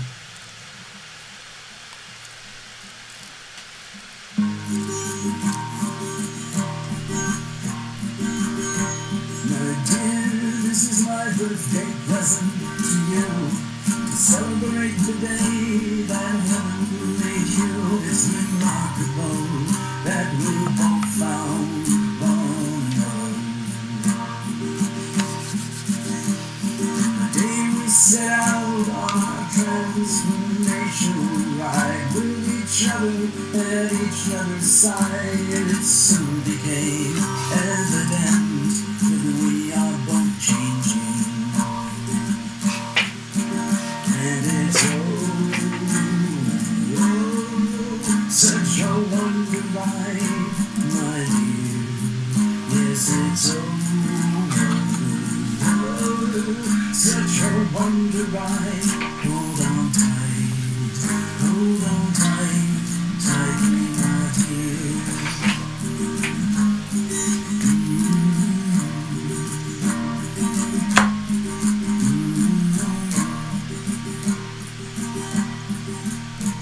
And now that our journey it starts to unfold in a multi-dimensional world of untold delights that truly defy the imagination. You've naturally taken it upon yourself to document all the nuances that go to make up a story of extraordinary proportions. And it's such a wonder ride, my dear. Yes, it's such a wonder ride. Hold on tight, tightly, my dear.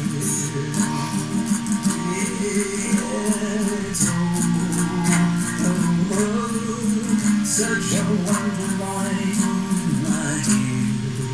Yes, it's such a wonder ride. Hold on tight, tightly, my dear.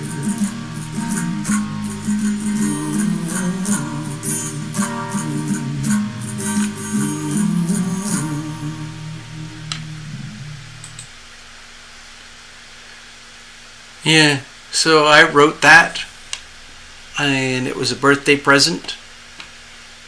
It's about the wonders of life. I feel like I'm an extremely lucky man. I'm a very wealthy man. I'm a very happy man. I'm a very blessed man. Sometimes I forget. But overall, it's pretty awesome. All right, let's go over here a second. I got to Love Trevor wants her reading. Seriously? No, I changed my mind. No, I want one. I don't know. I feel like the show's over. Huh? How about a reading for me? Ha ha ha. No, I changed my mind. No, I want one. Precious Moments. Love Trevor wants her reading. Well, what am I supposed to do?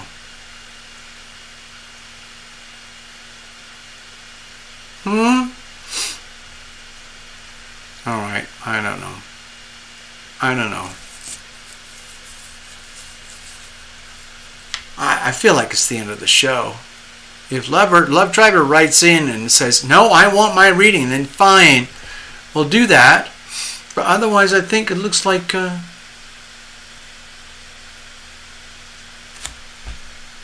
So Precious, you're convinced that she wants her reading. I could do it, I suppose.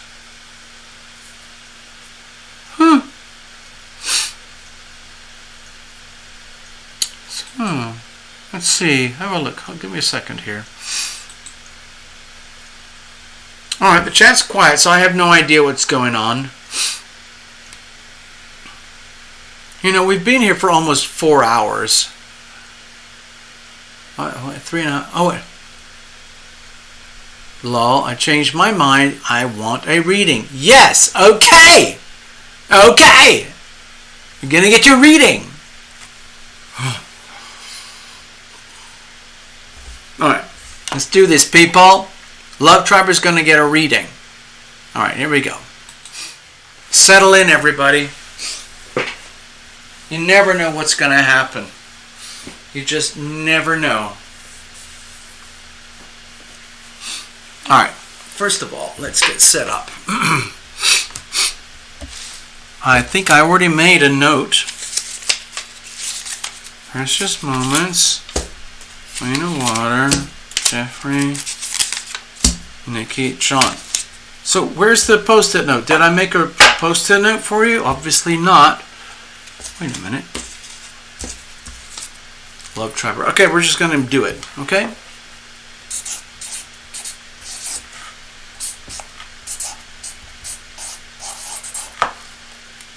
There you go.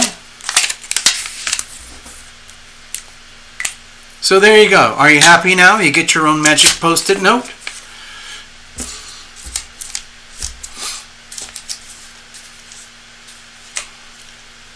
And so we got all that sorted out. I'll put those over here. Now we're going to read for Love Triber. That's it. It's going to be completely wild open, okay?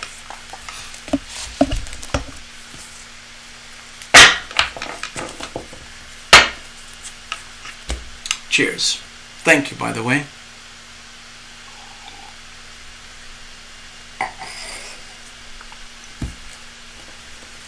Wow. So I made a post-it note and I crumpled it up. How rude is that? Don't worry, you got your own. This one's even better than the last one, so don't worry. All right, let's clear the deck.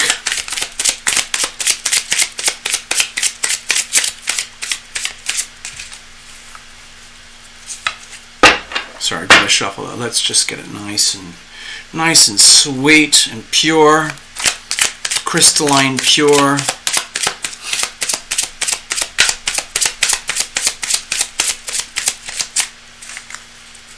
I can't figure out, Julia. I don't know what happened. I don't get it. Why would she subscribe, show up, all the way from Fortaleza over in Brazil, and then disappear? You can probably figure out what her surprise was going to be. But it never happened. I hope she comes back again.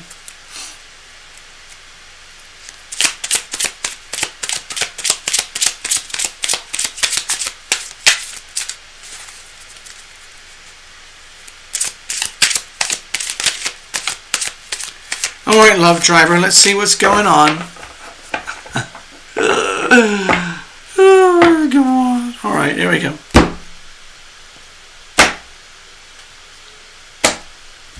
You just see how extreme that cut is? Because I like purity. I like clarity. Alright, here's the situation. Here's the challenges. Here's how we're going to handle it. Let's have a look at the weather. Again, I'm going to go back to the planets, but for now, let's have a look. The sun.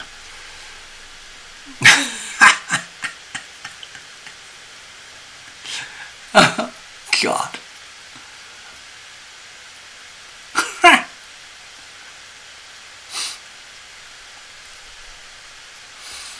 It's an absolutely beautiful card. Let me see if I can get the camera to show that perfectly. Hold on. Come on, little camera. I wish I had a really awesome camera with cinematographers and people, like some of the YouTube channels that I watch, they're all about money. And a couple of ones that I like, they have, professional team that does all this stuff for them. Come on. Actually, that's pretty good. No, I lost it. Damn.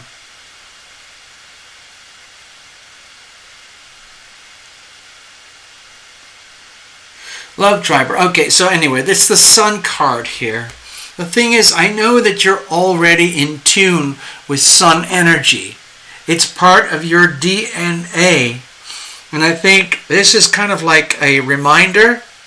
Give me a second here. Oh, gosh. Oh. Sorry. Excuse me. Something very personal just happened with my nose.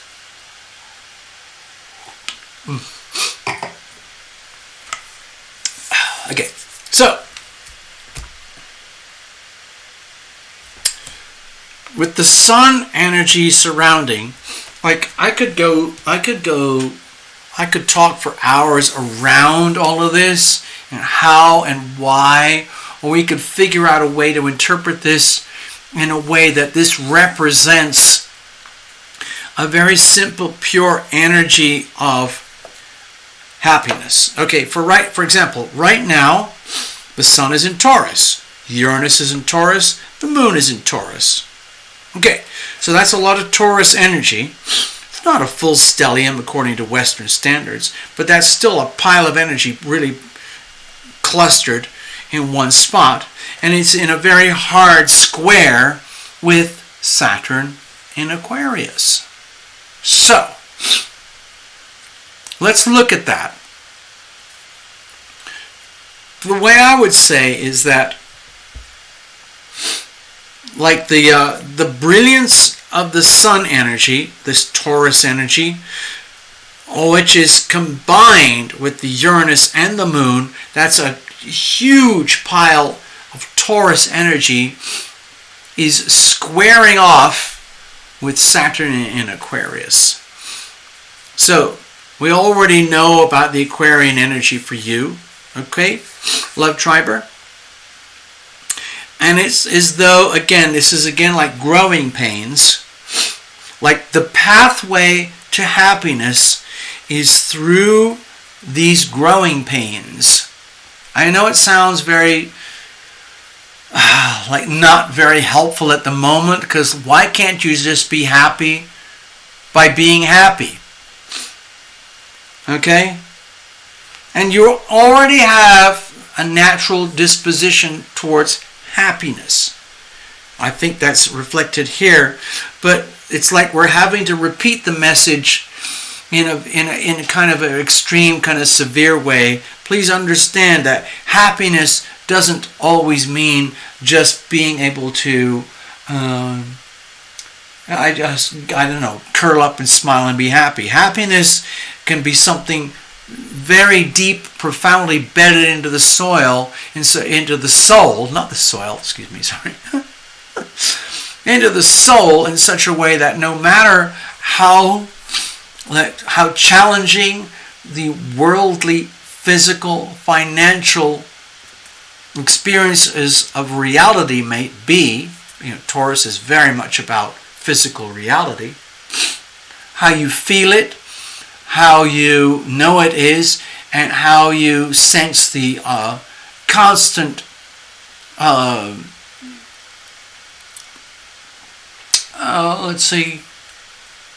shock waves that are constantly moving through reality. In other words, I remember you talked earlier today about earthquakes, and I was sensing earthquakes earlier. And Uranus in Taurus is very much about earthquakes. Shock, radical, unpredictable energy fields, explosive, uncontrolled, unmanageable, without direction, with earth energy. Okay? But does that mean it's the end of the world? No, it just means things are being shaken up. Ultimately that can work for your benefit, for your ultimate happiness. Let's have a look. What's the situation itself? Princess of Pentacles. So my feeling is that this is all to do with money. And money, how does money translate into happiness? How does happiness translate into money? I mean, we live in a physical world where money is obviously very, very important to everybody. I like to watch, there's a few channels that I like to watch. Hold on, Love Triber, I'll get with you. You'll understand in a minute. There's a few channels I like to watch. One is Mark Moss. The other one is George Gammon. There's another one, Gregory Mannarino. I also like Neil McCoy Ward and Lynette Zhang and a few others. But they all come from the perspective of honest money, true money, and the innocence that goes with it. Like, there's no ambiguity with truth, with value in its true sense. Where things get difficult is where, let's say, I'm just overreading the reading right now, where external forces, energies, try and impose a fictional understanding of what wealth is, what happiness is, what money is. And they do it for their benefit in order to fool you. It's just like a massive scam operation. And with the Princess of Pentacles here, my feeling is that it's kind of perfect for right now. It's perfect that right now you are supposed to be living and learning and growing and going through this life experience where you're discovering the difference between fake money and real money, fake values and real values, and how does that translate into your own working life right now? And with the Princess of Pentacles, it's coming in innocent. In other words, you're coming in innocent. There is nothing, it's not like you're trying to exploit anybody or manipulate anything in the world of finances, money, and whatever, personal growth. But there is an understanding that in order to function in the United States, you have to have a certain amount of money at hand, preferably on a regular basis. So what does that look like going forward? And with the Princess of Pentacles, it means no matter how much you know already, no matter how sophisticated, no matter how much experience you have already with the energy of Pentacles, in terms of this reading, you're still coming in with a high degree of innocence, which means there's a lot of room for growth. What's the challenges here?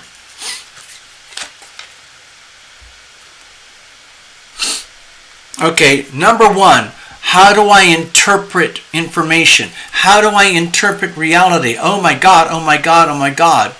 What is all that information that's going on out there? What does it mean for me personally? Okay, so how do you, like with the Two of Swords, there is very much about decisions, okay? And the decisions that you make that are dependent on the information that you sense from your world, your environment around you. Whether it's coming from Facebook, YouTube, word of mouth, friends, family, it's information.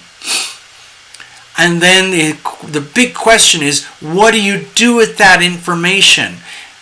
What does that information mean for you in terms of your own personal financial growth, which equates to happiness? It's a very simple kind of equation. In other words, the more money I have, the happier I will be. And that's how it is for a lot of people on earth.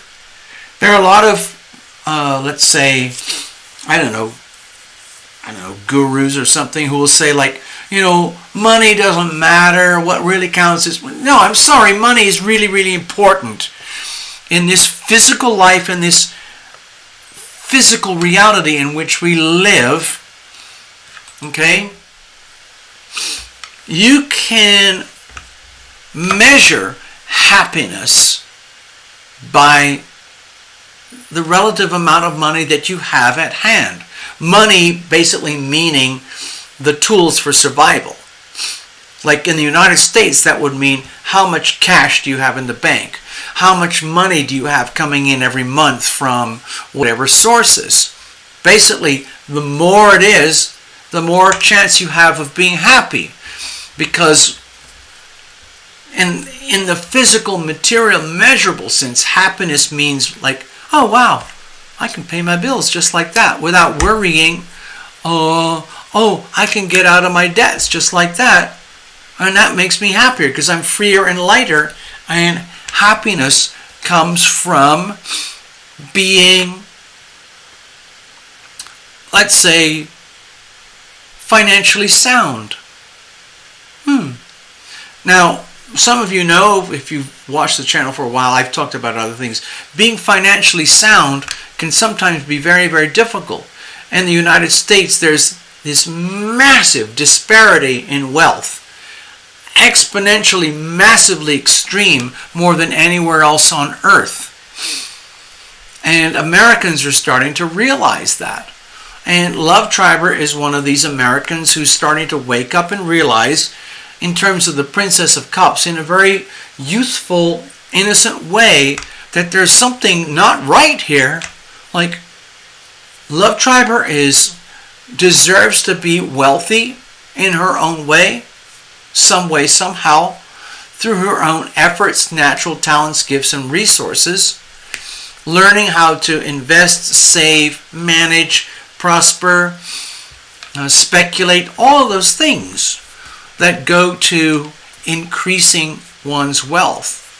Because increasing one's material, financial wealth in the United States has a very close parallel with feeling happy. Basically, put it this way. How many people do you know who are swimming in debt or in unemployment who are happy? Chances are, if they tell you they're happy, they're lying. In the United States, people who are happy, I'm talking about the United States specifically because I don't know what it's like for everywhere else in the world, but I know that Love Triber is in the United States. In the United States, being happy can be correlated very strongly with your finances in such a way that, like, wow, if I don't have any debt, I don't have any credit cards, I don't have any huge loans, mortgages, financial heavy obligations, then that equates to happiness. When you have a lot of debt, financial obligations, blah, blah, blah, and they create this terrible weight and burden, that can feel like a burden, which feels like unhappy. So it's really, really simple equation. I'm sorry, but like, if you've got real live money and you understand it, and, without being greedy or malicious or anything, having money can translate into happiness. Not just because, like, I've got all this money. It's to do with freedom. It becomes freedom. Financial freedom. And the whole of the United States is going through this evolutionary convulsion. It's going to drag on for years about what is wealth, what is happiness, what is financial freedom. And it isn't necessarily about how much money do you have, it's just how much financial burden that you don't have. Most of the financial burdens are to do with things like debts, credit cards, mortgages, car payments, healthcare payments, obligations, monthly obligations like your monthly bills that might be up through the roof. non-stop, all day, every day, it can feel very heavy in here. No matter how spiritually evolved you are, okay? Because you're still a physical being here on earth dealing with physical realities. Okay, anyway. So, with the Two of Swords, my feeling is like, for Love Triber, it's like understanding the information that she is receiving, that for you, the information, making decisions. How am I supposed to make healthy decisions about my material, financial, physical life, given the fact that there's a lot of stuff that I don't really know or understand, and given the fact that I am naturally happy by nature, and I want to continue to be happy by nature, but at this point in this juncture in life, I'm realizing that there's a lot of very, very important decisions that have to be made, and I'm scared of those because I don't really know, all the criteria or what's going on out there regarding the world of global finances and personal finances in a way that is strong enough to make very, very clear decisions, which would lead to financial growth, evolution, prosperity, and from there to happiness. So how do we deal with that? Woo! So the Two of Cups. So the way it feels to me here is that there is a pathway. And it's about staying very close to people that you trust and people who trust you, and you learn as you go along. Be loving, be loved, and how it's like you can't do this on your own. There's a Two of Swords here, a Two of Cups here. It's very much about partnership and relationships, okay? So going forward, being happy.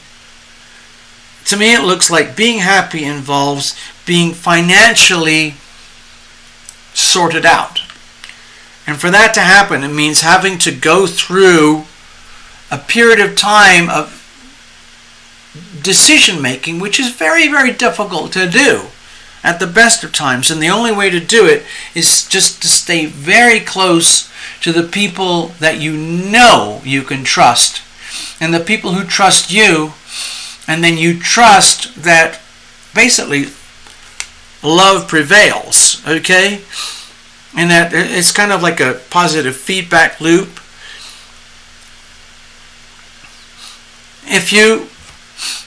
In other words, you don't know all the answers, and so when you defer to people who have some kind of,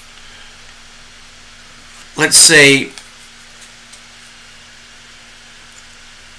information or value to you regarding your own financial well-being, then you stick with that.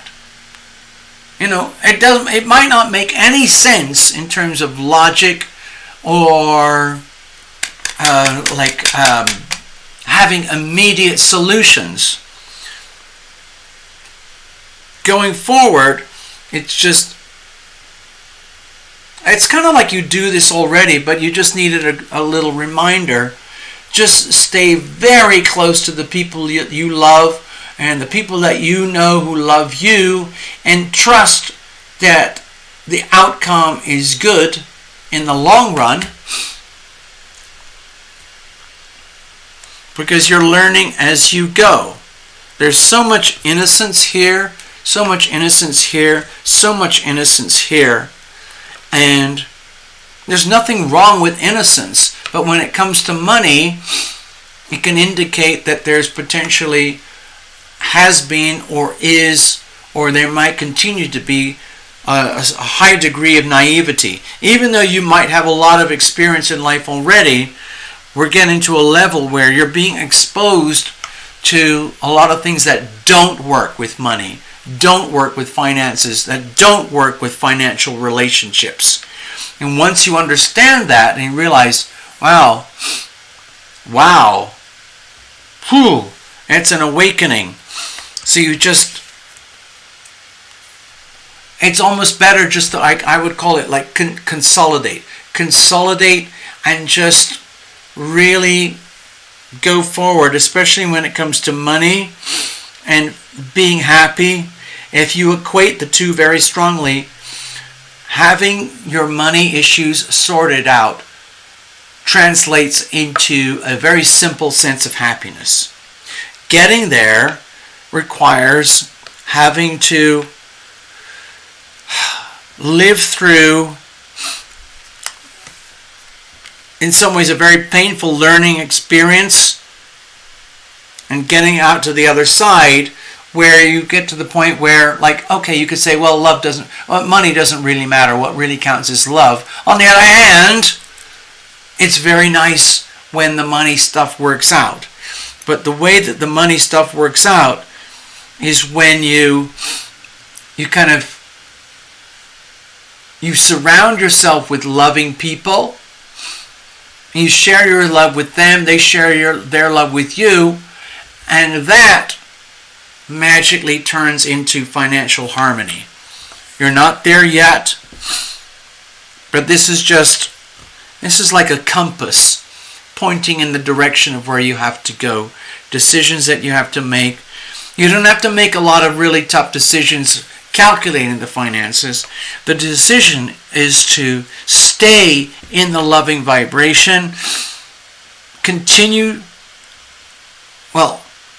Point yourself on the path of loving and being loved, knowing and understanding that will ultimately work for you and get back to like regenerating happiness. That's your reading. I hope that helps.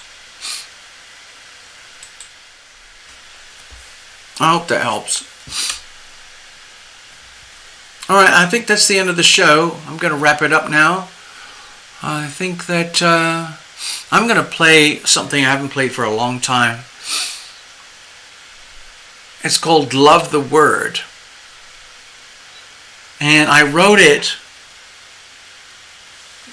and I recorded it and produced it in such a way I was hoping to show it as a demonstration to some big producers who could make it sound really, really professional, but it never happened. So what you're hearing is like the amateur sketchbook version, and I wanted to make it sound like I was like a famous rock star, singer, songwriter, and I was working with like a 13-piece orchestra and 20 backup singers.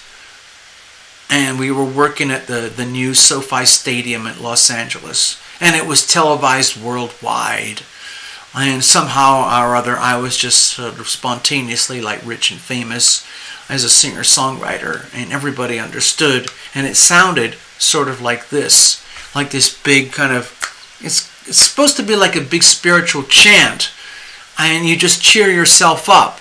And it's amazing when you have a huge crowd working with a huge band and it's all in sync. It's just the most amazing feeling. It sounds kind of like this. It's called Love the Word.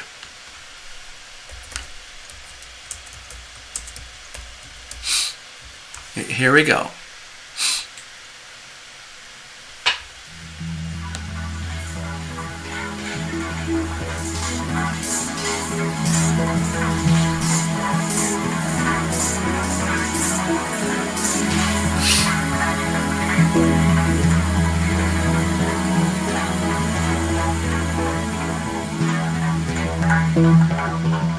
Sing the word, chant the word, sing the word, dance the word, say the word, praise the word, feel the word, love the word, live the word, vibrate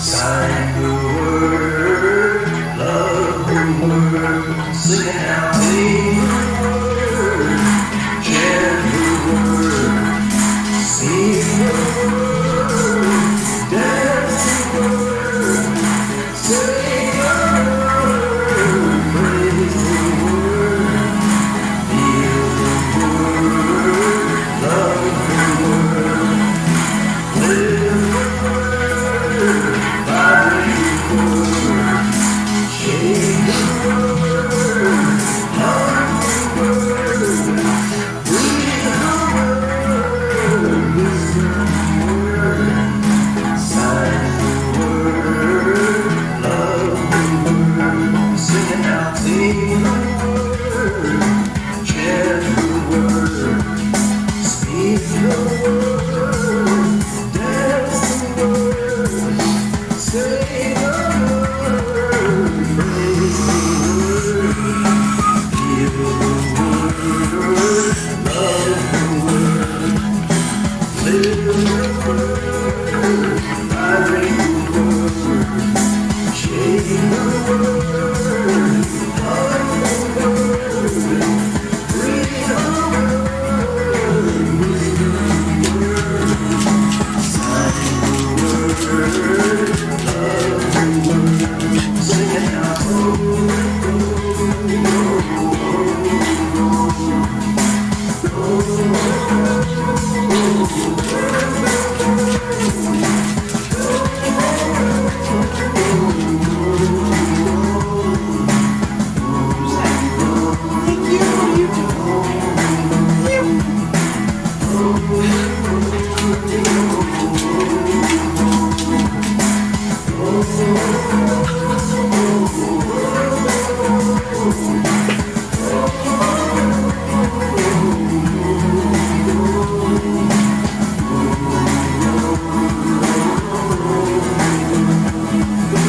sing the word, chant the word, speak the word, dance the word, say the word, praise the word, feel the word, love the word, live the word, vibrate the word, shake the word, hug the word, breathe the word, whisper the word, sign the word, love the word, sing it now.